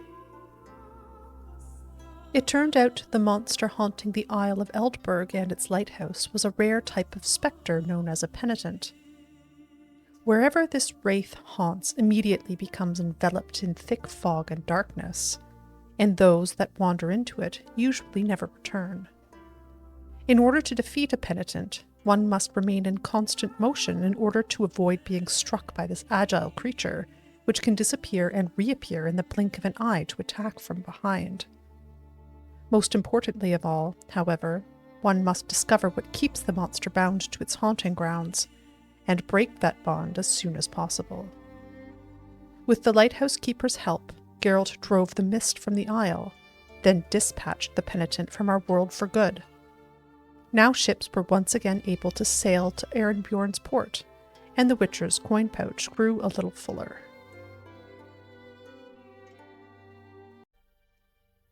Plague Maidens. Patients seemed to have hallucinations of a woman covered in scabs and boils, with rats scurrying about all around her. These ravings subsided after an administration of henbane and poppy extract. Joachim von Gratz's notes. Vilmerius Hospital in Novigrad. When plague ravages a region, a spirit will sometimes walk its lands, a ghost, resembling an ill woman whose flesh rots off her bones, and in whose wake crawls a cavalcade of rats. No one knows whether this spirit brings the pox with her, or is merely drawn to it like a moth to a light. Yet it is certain that she delights in dealing pain and suffering, in hearing the howling and moaning of men. Many have called into question the very existence of plague maidens, or peste, as they are sometimes called. Only 2 sightings of such a creature have ever been recorded, both during times of raging epidemic. As the name Plague Maiden suggests, these wraiths take the appearance of females, although exactly why that is remains a mystery. Some speculate they, like other such spectres, arise from the powerful emotional charge associated with certain circumstances of death, such as death preceded by a long and particularly painful illness. Not much is known about how to fight a plague maiden, though one can assume they possess many traits in common with other phantoms and wraiths. They undoubtedly pose a great danger, though a witcher's immunities should at least prevent him from catching the contagious illnesses they carry. Protoflaters. Never seen a vampire like that in my life. Geralt of Rivia, Witcher. Protoflaters are relatives of flaters, which came from the world of the higher vampires to our own during the conjunction of the spheres. The members of this species are characterized by their considerable strength and agility, as well as the strange glow they emit, a trait most likely tied to their otherworldly nature. Protoflaters have never had significant contact with the outside world, having spent their entire time on our planet in the unseen Elder's Cave, whose atmosphere is very similar to that of their home world.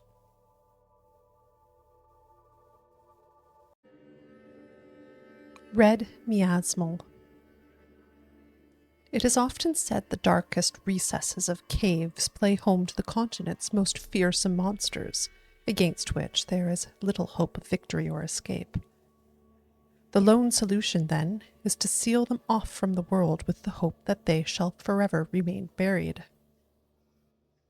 A certain priest of the eternal fire, however, learned that hope and prayer is sometimes not enough. The cavernous mine within Devil's Pit holds a spectre whose very existence is believed to breed pestilence. With the threat of its release now imminent, the cleric seeks a new solution, the aid of a witcher. The being that haunted Devil's Pit turned out to be a red miasmal, whereas a plague maiden is thought to be a damned spirit, once human but now cursed to spread the pestilence. A miasmal, by contrast, is considered an evil force born from the concentrated collective suffering of plague victims. It has the ability to possess human bodies, thus granting it corporeal form and a means to wreak havoc. This process, however, irreparably corrupts and damages the host, causing the miasmal to continuously seek out stronger, more durable bodies. What cruel irony, then, that a witcher's immunity makes the monster slayer a perfect shell for the spectre to invade and control. Fortunately, a red miasmal's power is not so absolute that it cannot be defeated by an experienced witcher, though even then only with considerable effort. The spectre, once weakened, can be trapped with the Erden sign and then expelled from the host's body with Ard, thus creating an opening in which to defeat it. Consuming Reynolds' filter offers an advantage by increasing the intensity of witcher signs.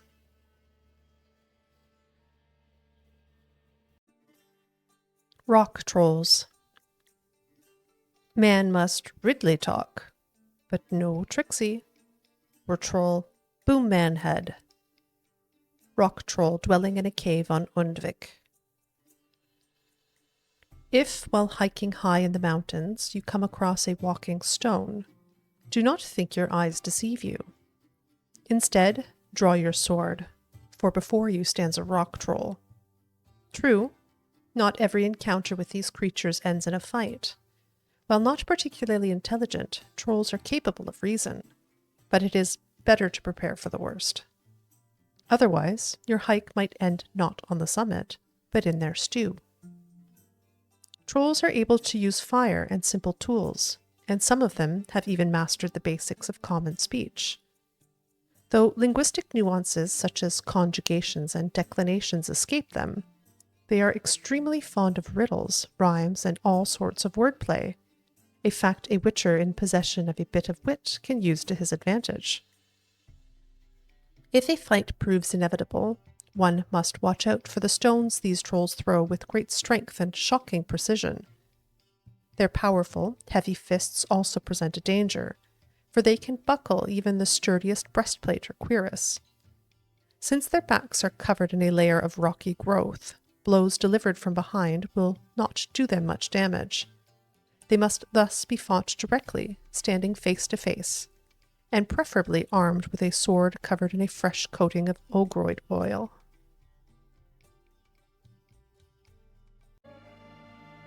Rot fiends. Of course it reeks. Think they're called rot fiends because they smell like roses. Vesemir, Witcher of the Wolf School. Rot fiends resemble decomposing human bodies that have been stripped of their skin. Their presence is given away by the overwhelming stench of the rot which gives them their name. Devourers are a particularly dangerous kind of rot fiend, marked by an insatiable appetite for human flesh. Royal Wyvern. It were huge, and those teeth, ugh, we barely escaped. Wonder if it killed the traders. Horsons sure had it coming. Conversation overheard in Velen. A hunter who knows his prey's habits and behavior will rarely return from his hunt empty-handed. To know what forest paths deer are like to trod, to know in what muck boars will wallow, to guess when a hare will emerge from its burrow, that is half the battle. What most men do not know is that some monsters also possess such knowledge. For example, a royal wyvern from Velen had learned the danger of exposing itself to human eyes and arrows by flying high to pick out its prey from afar. Instead, it would lurk by the roadside and wait for military transports. In this way, it grew fat on salted pork and beer, expanding until it resembled a dragon more than other lesser members of its own kind. The Witcher thus knew this beast would be much stronger and more resilient than a normal wyvern. Even one blow from it could kill, which is why he would need to avoid its charge at all costs. He would also be wise to force it to the ground with his crossbow or a bomb whenever it tried to fly into the air and hurtle down in a deadly dive. In the end, the Witcher slew the hideous creature, though not without some difficulty. Thanks to this feat, the soldiers could once again send shipments of the food and equipment needed to conduct the war. Whether that was a good or bad thing, that is an entirely different matter. Salma. I'm not one to lie, nor do I kill without reason. Salma, succubus. The Witcher's investigation uncovered that a succubus named Salma was responsible for the string of killings afflicting the Novigrad city guard. This came as a surprise, for succubi do not usually commit premeditated, cold-blooded murder. This is not to say they are not dangerous. They will at times kill on accident, when carried away on a particularly gushing stream of ecstasy. At other times, they kill in self-defense. Though they have the look of slender maids from the waist up, their supple limbs hide incredible strength. They are also invulnerable to fire, the igni-sign included. They present witchers with an intractable dilemma. Does this monster, who wishes men no ill, yet all the same often causes harm, deserve death or mercy? That is exactly the perplexing question faced by Geralt of Rivia. In the end, he believed Salma and decided to let her go free, though he could not shake off the feeling that he might live to regret that decision.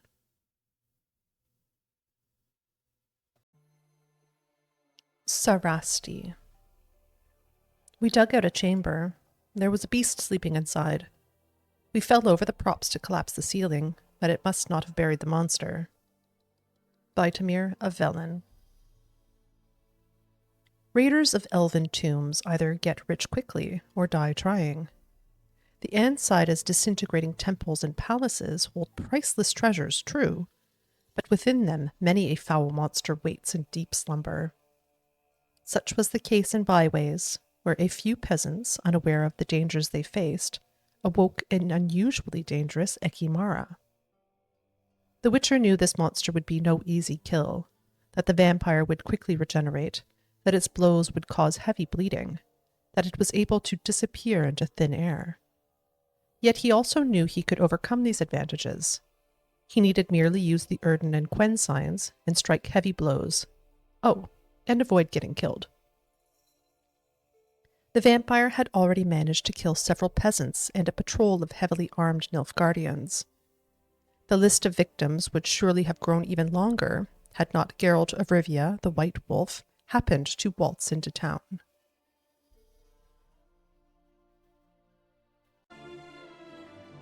Scurvers. Thought it was just a pile of rotten meat, till it started to move. Thibaut from Beauclair. Scurvers are rot fiends' larger cousins. The bodies of these hideous, vaguely humanoid creatures are covered with rotten scraps of flesh, under which lurk even more rotten muscles stretched around a long, flexible skeleton. Scurvers, which feed on old rotting corpses, prefer to make their hunting grounds in abandoned torture sites, forgotten graveyards, and old battlefields. They are very aggressive and, though they feed on corpses, if they come across a living person, they are likely to attack. Thus, when wandering near any of the above-mentioned places, one must be especially cautious. Scurvers usually feed underground, but sometimes, when they catch the scent of a human, they crawl to the surface in a matter of seconds and attack their potential prey. While fighting them, one cannot afford to forget about their special bony spines, razor-sharp protuberances sticking out from their skeletons. When a scurver is near death, the gases and enzymes gathered within its body cause it to explode, flinging these spines out at great speed, turning them into one last deadly weapon in their arsenal. To protect oneself against damage from these spines, one should make prodigious use of the Quen sign.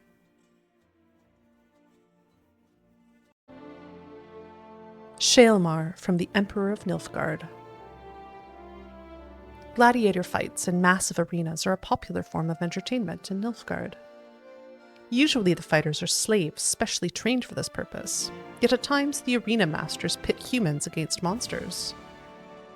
The Shaelmar Geralt had to fight in the tourney grounds was a present from the Emperor to his relative, Duchess Anna Henrietta. It had been caught while young and prepared for its ultimate purpose by Nilfgaardian trainers. That does not mean it was tame, however. In fact, its wildness and inborn ferocity had not been dulled one whit. Like all creatures of its species, it was blind, but could unerringly pinpoint its opponent's location using echolocation. The Shaelmar had thick armor and near impenetrable skin. It could also roll into a ball and charge its opponents. Its underbelly, however, was relatively vulnerable and became exposed when its charge failed. In the end, though the fight was long and difficult, Geralt defeated the Shaelmar, and, when the Duchess called from the stands for him to finish the beast off, he refused to kill the creature, not wanting to take a life merely to amuse a crowd.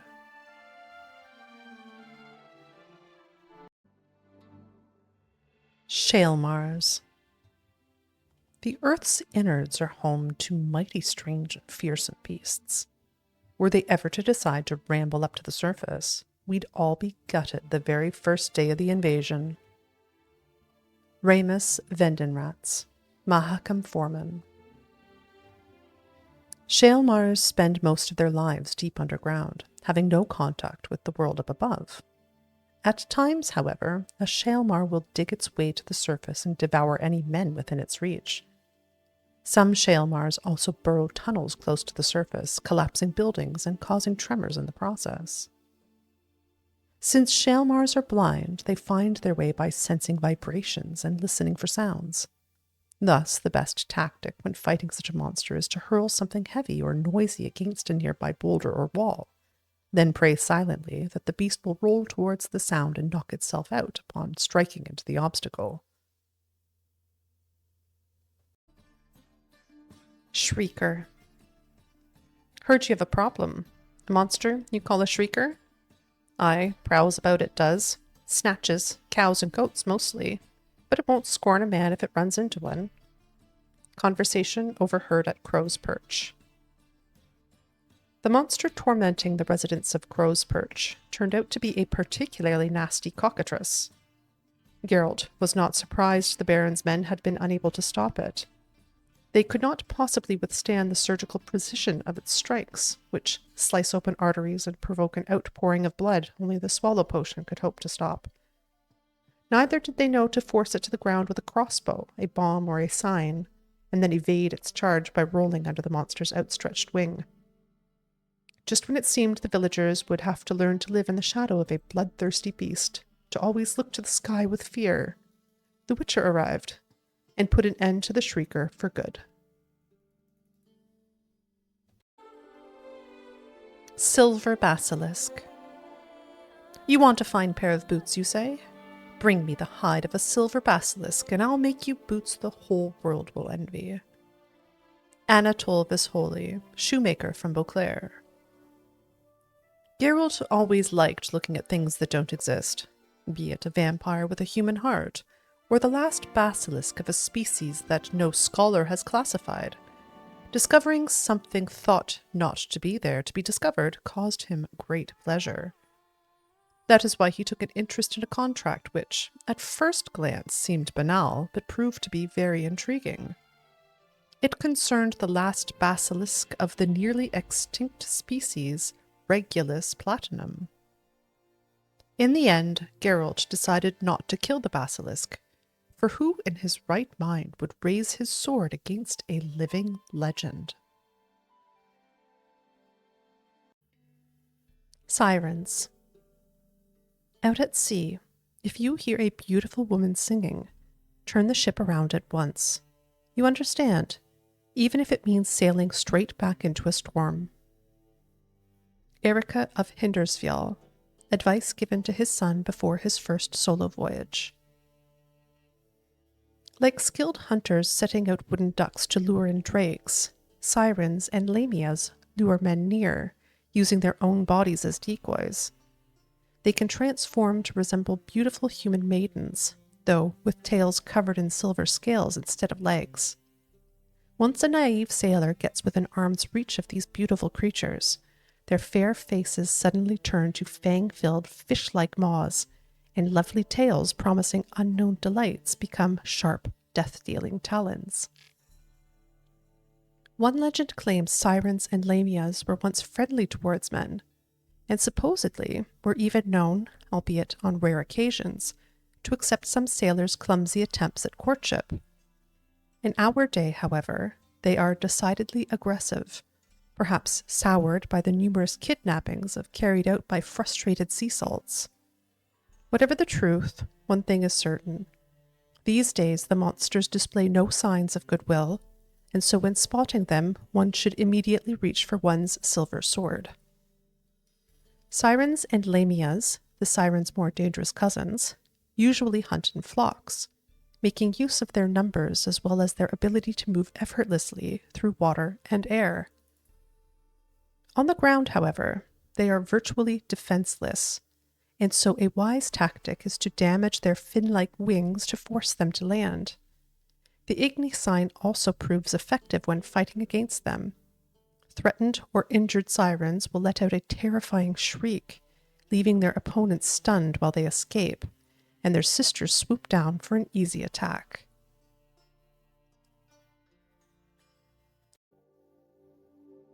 Slizzard Matriarchs.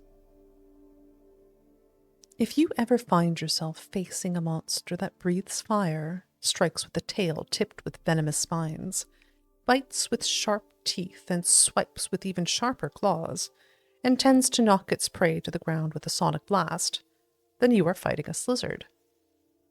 With an arsenal like that, it comes as no surprise folk often mistake these draconids for dragons. Yet the experts, meaning witchers, know slizzards constitute an entirely separate species, much smaller than dragons and far less dangerous, with one exception. Slizzard females in mating season, or, even worse, just after laying their eggs. When fighting such individuals, my suggestion is to get as far as possible from the danger as quickly as possible, preferably by running at full tilt without looking back.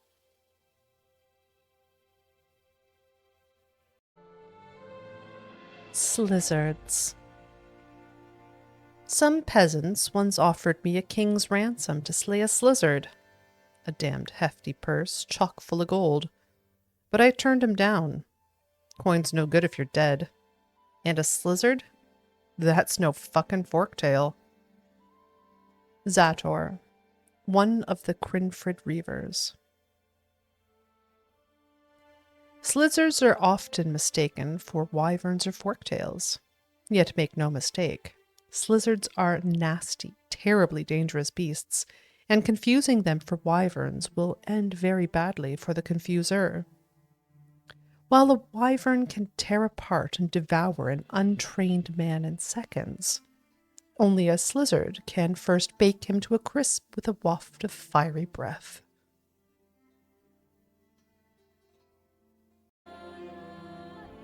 Spotted whites.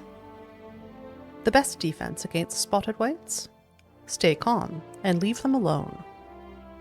Fragment of a treatise on spotted whites by Roderick Gilligan.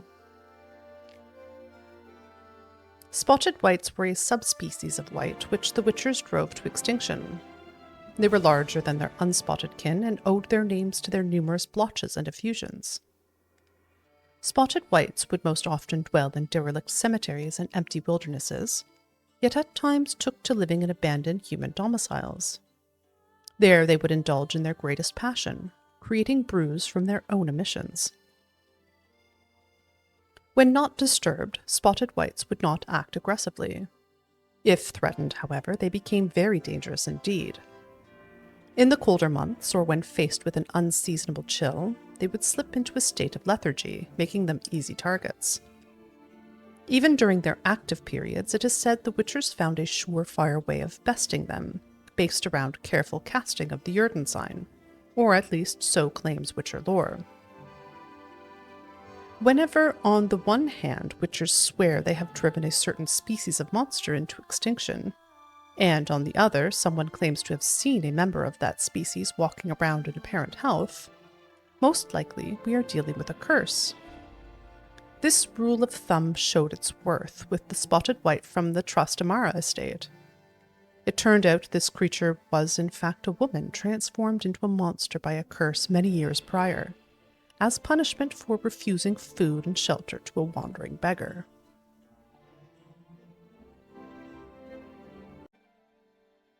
Spriggans. I was gathering berries, as one does this time of year, when suddenly the trees shook and I saw this thing. Fragment of a story told by a woman returning from the woods. Spriggans are a subspecies of the monsters known as leshens. One is liable to come across them in inaccessible, unfrequented woodlands. They do not usually attack humans if unprovoked, but when irritated they can be quite fearsome, and, as they possess considerable strength, they are capable of doing great damage. Their appetite is such that they can devour more flesh than an army at a wedding. Each spriggan has mastery over plants and is inextricably tied to them. Thus, if someone destroys greenery in its domain, it immediately comes to punish the disturber. Succubi. Again? Good grief, woman, I'm spent. Lester of Smalton to a succubus, a few days before taking a vow of celibacy. Unlike other monsters, succubi and menads feel no desire to kill, do not crave human blood, and usually do not, in fact, mean any harm at all. They are motivated by one thing and one thing only, an insatiable lust. They try in vain to slake this by engaging in sexual acts with any other humanoid species they encounter. While it must be admitted that their victims rarely put up much resistance, this does not mean that succubi and menads do not present any danger. Their never-ending advances, though pleasurable at first, have pushed more than one man to madness or even death. Succubi and menads usually can be found near human settlements, including small villages and populous cities. They prowl at night, though when stricken by serious need, they will leave their lairs during the day as well. They shower their affections on men as well as women, the young as well as the old, the ugly as well as the beautiful. Some of them are particularly fond of pastors and other holy men, whose seduction they treat as a sort of game. Though succubi are peaceful by nature, when forced to fight, they will defend themselves fiercely. One should thus not be fooled by their fair appearance. Under the velvety skin of their arms lie muscles of iron, and a blow delivered with their rear goat-like legs or the thick horns on their head can easily crush bone.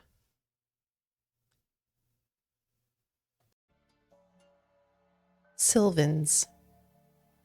Sylvans are cruel, greedy, and treacherous. Still, I prefer them to Doane. Yavin, legendary Scoia'tael commander. Sylvans and yakshas, a kindred species, are extremely rare woodland creatures whose appearance combines traits of goats and rotund men. These beings usually pose little danger, for they limit their contact with humans to playing harmless, though often bothersome tricks, and eating crops from their fields. The apiarian phantom. Something's destroyed our fields and hives. We think it's the apiarian phantom. Holofernes Meyersdorf. The apiarian phantom destroying the Meyersdorf family's hives turned out to be a lost hound of the wild hunt. When fighting such a beast, one must bear in mind three things. First of all, that the thick armor of ice covering it can only be pierced by strong blows. Second, that, like any other frostborn creature, it is vulnerable to fire, the igni sign included. Third and last, that it shall show no mercy. Though the hound fought fiercely, it nevertheless fell to the Witcher's blade. By killing this dangerous monster, Geralt saved the humans, halflings, and, last but not least, bees of the area from further torment.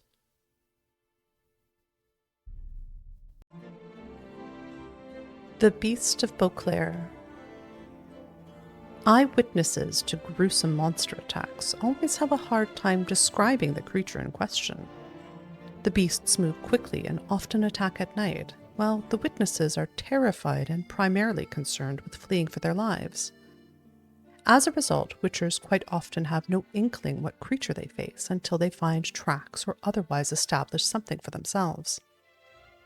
Such was the case with the beast tormenting Beauclair. Geralt knew it was deadly, elusive, and fiendishly clever. Everything else he heard was clearly the product of imaginations fed by fear of a dangerous predator. When Geralt identified the beast, he discovered it was a higher vampire, meaning one of the most difficult foes a witcher can come to face. Higher vampires are superhumanly strong and fast. They can turn completely invisible, and each comes with its own personalized set of talents and abilities perfected through centuries of existence. When Geralt realized he was dealing with such a creature, he swore foully and realized the rumors about the beast had not been exaggerated in the slightest.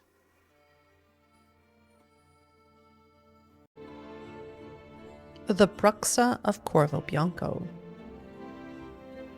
The Bruxa Geralt encountered and killed in self-defense at Corvo Bianco differed from other creatures of this sort. Firstly, it was more intelligent, capable even of articulating words in human language without much difficulty. What's more, this Bruxa was tied to the beast, the mysterious murderer prowling Beauclair at the time. Fighting it presented Geralt with quite the challenge. Like other Bruxae, this one possessed strength and speed far above that of any human, could turn invisible, and could attack using a sonic wave. As is typical for all vampires, it sought to suck its victim's blood. This meant the usual defense against those creatures. The Black Blood Potion was an effective weapon against it, as were the Moon Dust Bomb and, naturally, the Witcher's trusty Silver Blade.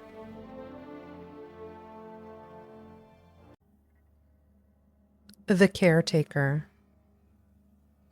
There are more things in heaven and earth than there are dreamt of in philosophy. Bartolomeo de Rez, after trying to contact creatures from another plane and landing in an insane asylum. The Caretaker served with the indifference of a golem and proved as fierce in battle as it was diligent in its labors. It felt no pain. In fact, each blow it received seemed to give it strength, as did each blow it landed on Geralt with the spade it wielded as a weapon.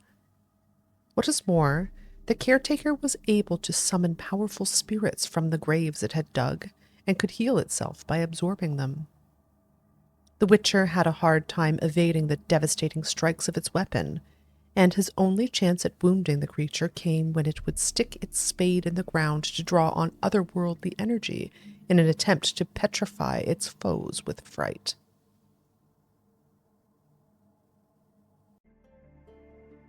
The Dragon of Fyrsdal. It's got scales, wings, claws. A dragon's a dragon. No point, Gavin, just go kill it. Vagan, village elder of Fyrsdal. Few truly know what a dragon looks like, for those who have seen one up close rarely have the chance to share their impressions. That is why people are forever mistaking other monsters for dragons. This was the case in Fyrsdal, where the so-called dragon wreaking havoc turned out to be a forktail. Yet this mistaken attribution did not mean there was no reason for worry. The forktail harassing Fyrsdal was a particularly vile representative of its kind, one equipped with an endless store of deadly venom. Fighting it without first drinking a regenerative potion or a poison antidote would be tantamount to suicide. In his fight with the forktail, Geralt gave proof not only of his masterful swordsmanship, but also of a previously undemonstrated flair for shepherdry. With a little help from a brave sheep lent by the village elder, he lured the monster into a trap, then ended its life.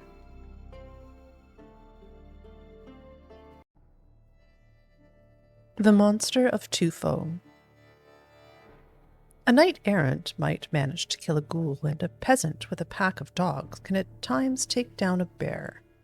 Yet, let us make one thing clear. Not even the finest steel armor ever forged or the collarbone of Saint Plegmund himself will give a mortal man any chance of surviving a fight against the creatures that dwell deep beneath the earth.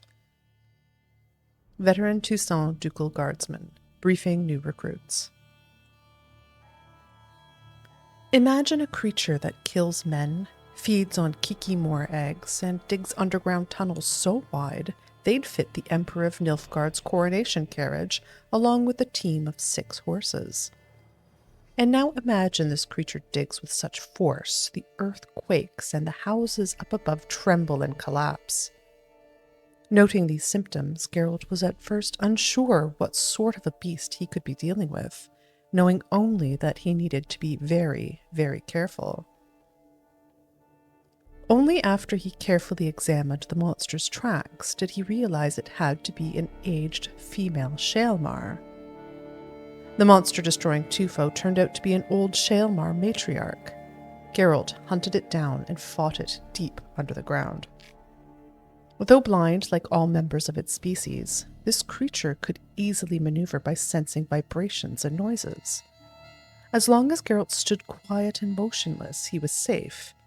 Yet, if he took one step or breathed a bit too loud, the matriarch would start moving in his direction with great speed. Geralt had a very difficult time taking out this monster, whose armor could not be pierced by any of his weapons. In the end, however, he succeeded, and the monster of Tufo was no more.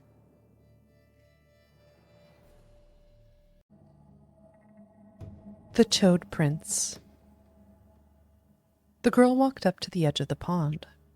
There, squatting amidst the fragrant lilies and broad lily pads, she saw a most unusual sight. A small green frog with a golden crown perched on its warty head. Charmed by this curious little creature, the girl picked it up and gave it a kiss. Immediately, the little frog transformed into a handsome prince.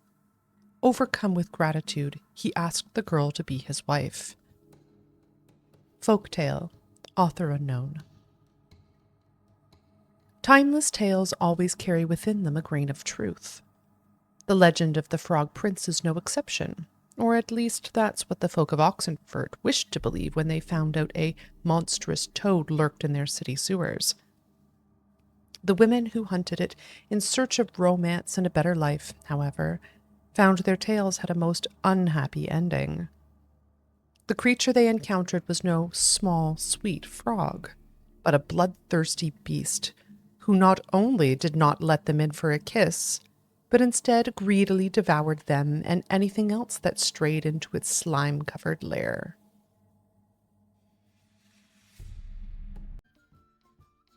The White Lady. Mikko and his band? Who were they? 4 lads, drunkards, and good-for-nothings all. They'd drained a few pints and decided they'd all plow the White Lady. Maybe then she'd bugger off. Conversation overheard in a field outside Novigrad. The apparition haunting the fields outside Novigrad turned out to be a noon wraith. Some powerful emotion must have bound it to that place. Love, hate, anger, or perhaps all 3 at once. Like every wraith of this type, she was surely capable of forming mirror images of herself, which served to mislead opponents and restore her vitality. Luckily, these mirages could be dispelled with a quick slash from a silver blade. Like any noon wraith, she would undoubtedly seek to assume immaterial form while fighting, making her almost impossible to injure, unless she is first caught in a trap laid by the Jurdensign or blasted with a special bomb.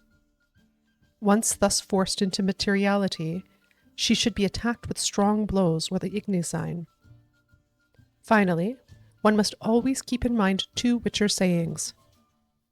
The longer you fight a noon wraith, the lower your chances of surviving. And fight a noon wraith at midday and you'll be dead before dusk.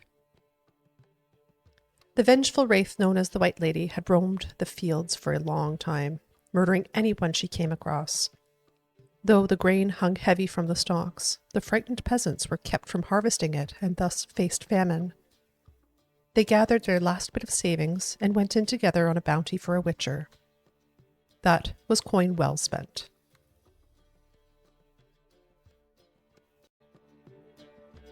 The Wraith from the Painting. Quite often, a wraith is tied to an object, something it clung to during life, or a location, such as its place of death. In either case, we are dealing with the same causal agent, a strong emotional tie from which the wraith draws strength. Inigo Swan, Beyond the Natural World.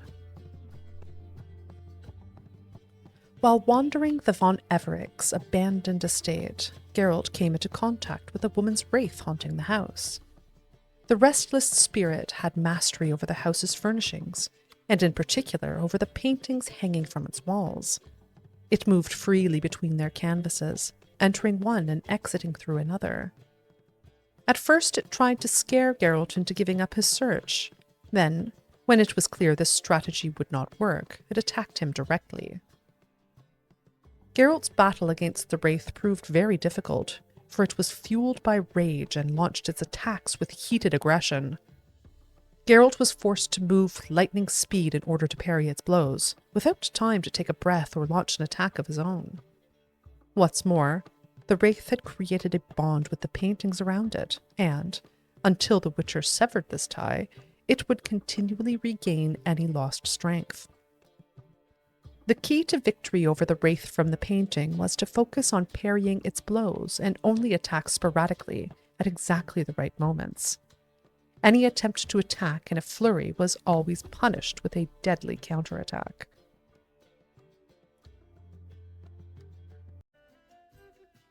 Pharazane. I do not believe in ghosts. It is that simple. But my men say the house shakes at night, walls crumble. Why, even the floors move about. Kurt Dysart, Count of Anchor. There's no such thing as a risk-free real estate investment. It might turn out your new home has a leaky roof, structural rot in the attic, a scratched floor in the living room, or elven ruins beneath its foundations, and within them an enormous earth elemental just waiting for a chance to break free of its chains. Fighting such a monster is no easy task. Its tough outer husk deflects all but the strongest blows. It can liquefy a man's bones with one crushing blow from its fists. Thus, one should never near it without first casting the Quen sign. One should have the Yrden sign at the ready as well, whereas the other signs, Igni, Ard, and Axi, are completely ineffective against it. In the end, the Witcher triumphed over the powerful earth elemental, and in doing so, won the gratitude of and a reward from Count Dysart.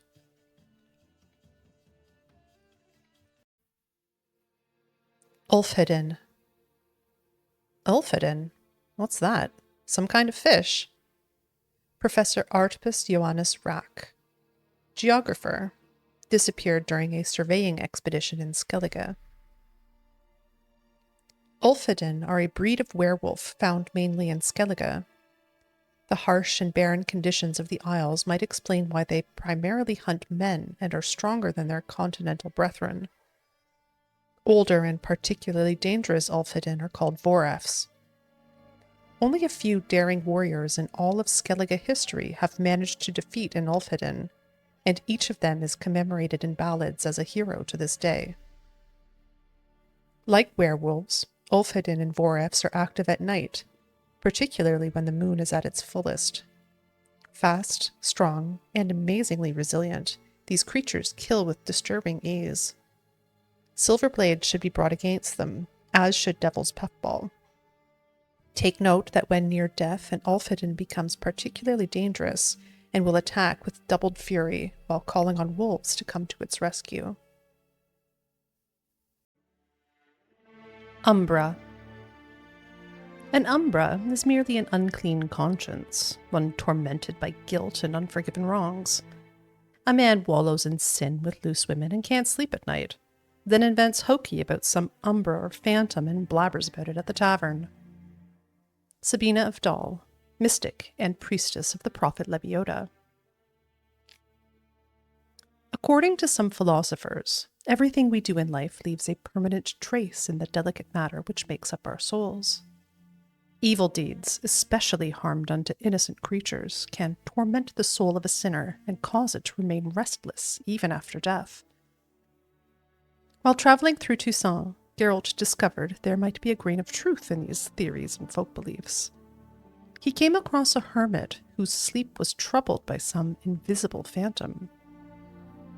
Geralt determined this phantom was an Umbra, the ghost of a recently deceased knight who had committed a terrible deed while alive and now visited the hermit to demand forgiveness. In his wraithly form, he drank her blood and systematically deprived her of life energy. The Umbra appeared to the hermit as a horse, for the evil deed the knight had committed was to flog his own mount to death. The knight's spirit was unaware of the demonic role he had assumed in the afterlife. Such an Umbra could be defeated with a silver blade, preferably one coated in wraith oil.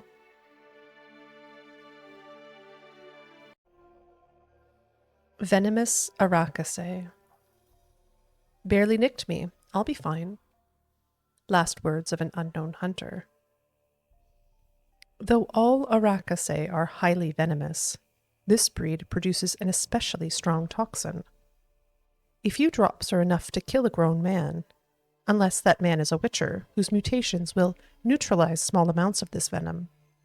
Large quantities, however, will kill anything they touch, with mutations only prolonging an inevitable and painful death in such instances.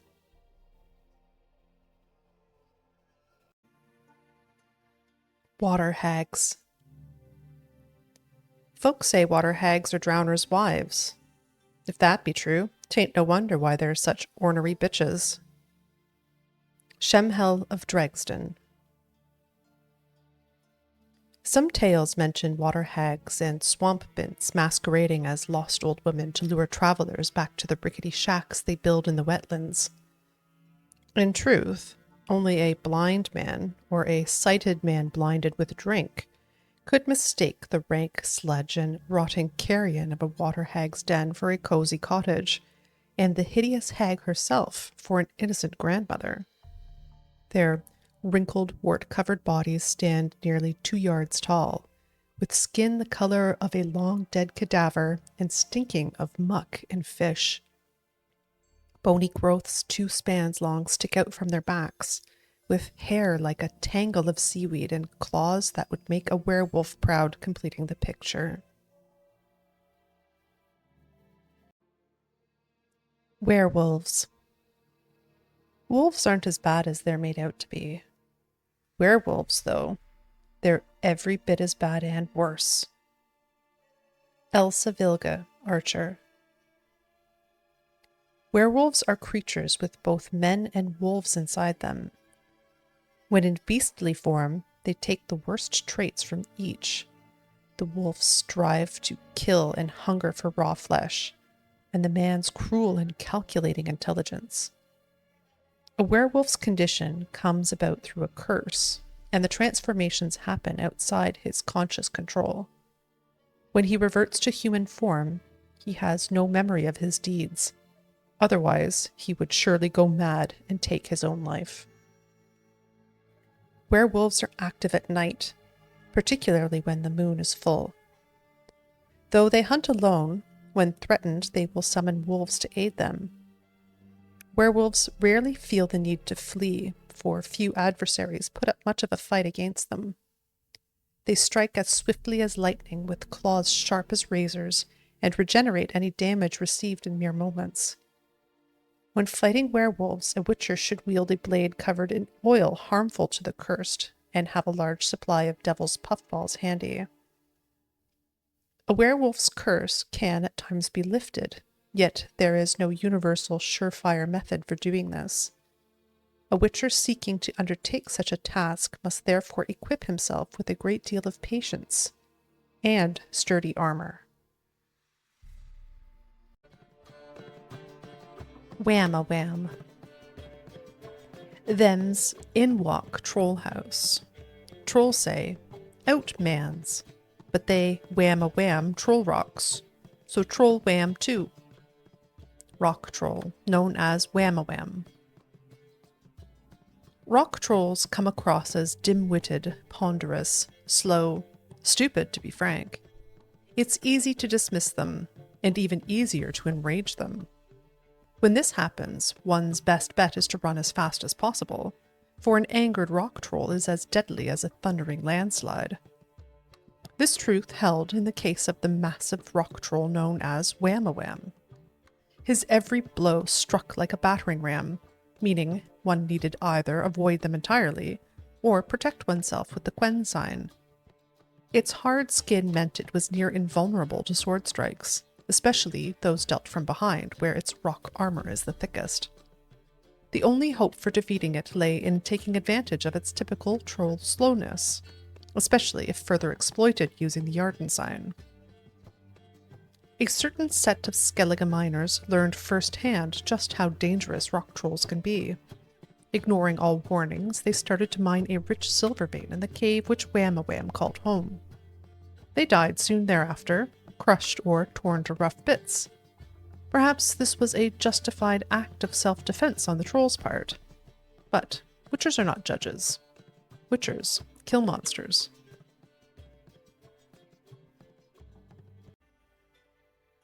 Wights. They say the dead like quiet.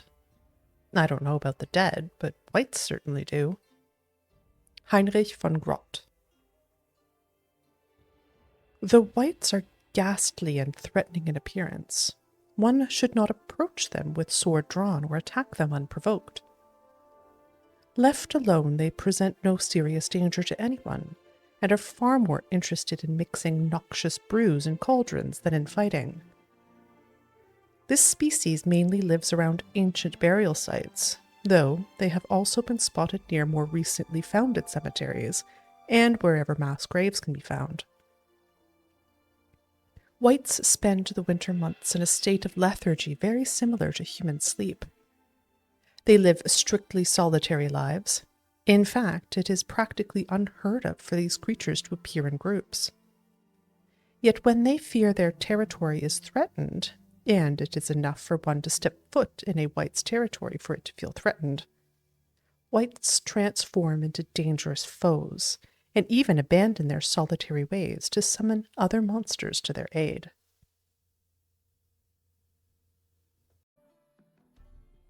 Wild boars. How doth the little wild boar improve his shining tusks, and rut them gainst the forest floor, and on the tree's rough husks. How cheerfully he seems to grin, how neatly spreads his claws, and welcomes little lasses in with gently smiling jaws. Lewis of Carroll, mathematician, author, and poet. These woodland beasts are as wild, untamed, nasty, and aggressive as their name indicates. To this day, many peasants in outlying Kedweni villages believe wild boars persist on a diet of young maids, though, in truth, they most often slate their hunger with roots and acorns. Do not think this vegetarian diet makes them harmless, however. In fact, these animals' stout build and sharp teeth render them veritable fur-covered combat machines. Mother Nature has additionally equipped them with dual pairs of tusks, upper pipes and lower sabers, and this weaponry's sum effect is to make the beasts the terror of the woods, a threat to all who venture or dwell there, human, humanoid, and otherwise. Boars also have hard, club-like snouts, which some peasants call their whistles, though no boar has ever been heard to make such a noise. Instead, they emit a characteristic grunt, which sounds to some like the snoring of an extremely overweight man. Another peasant belief claims boars have extremely prickly natures, and, if offended, will vent their anger by knocking down fences and gobbling up potatoes. Though they sometimes live alone, boars usually appear in small groups of 3 to 5 specimens.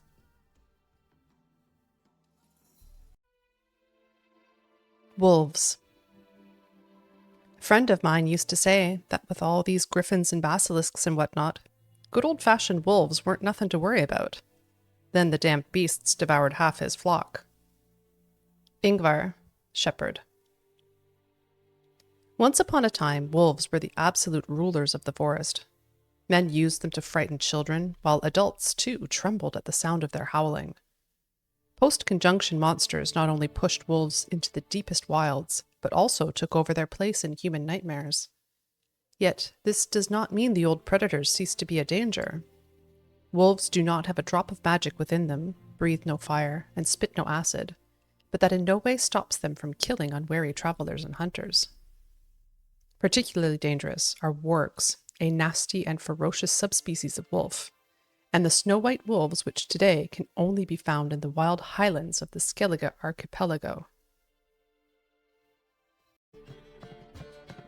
Woodland Spirit. We've offended him, Sven. The woodland spirit seeks revenge. This here is him saying we've strayed from the old paths. Harold of Fairland. Some monsters are so powerful, local populaces begin worshipping them as gods. Such was the case with the Leshen dwelling in the woods near the Skellige village of Fairland. The elders were absolutely convinced the monster watched over them by defending them from their enemies and training their hunters. The Witcher had his doubts, however. Leshens are mean, self-serving creatures, and the ancient one living in the woods near Fairland was surely no exception. Geralt knew freeing the villagers from their supposed protector's grasp would be no easy task, if he decided to even try. The Leshen known as the Woodland Spirit was so powerful as to have mastered the art of marking. This meant the monster had inserted its essence into one of the residents of Fairland. As long as this unfortunate soul remained alive and near the settlement, the Leshen would always be reborn near its lair. Yet, even with the marked one eliminated, killing the Leshen would be no easy task. The monster commanded the obedience of the denizens of the woods. It could thus call on wolves, ravens, or even the trees themselves for help. Luckily, it had a weakness as well. It was vulnerable to fire, that born of the Igni sign in particular. The Witcher managed to kill the Leshen, ending the murders terrorizing the woods around Fairland. Yet, this did not mean the villagers' troubles were over.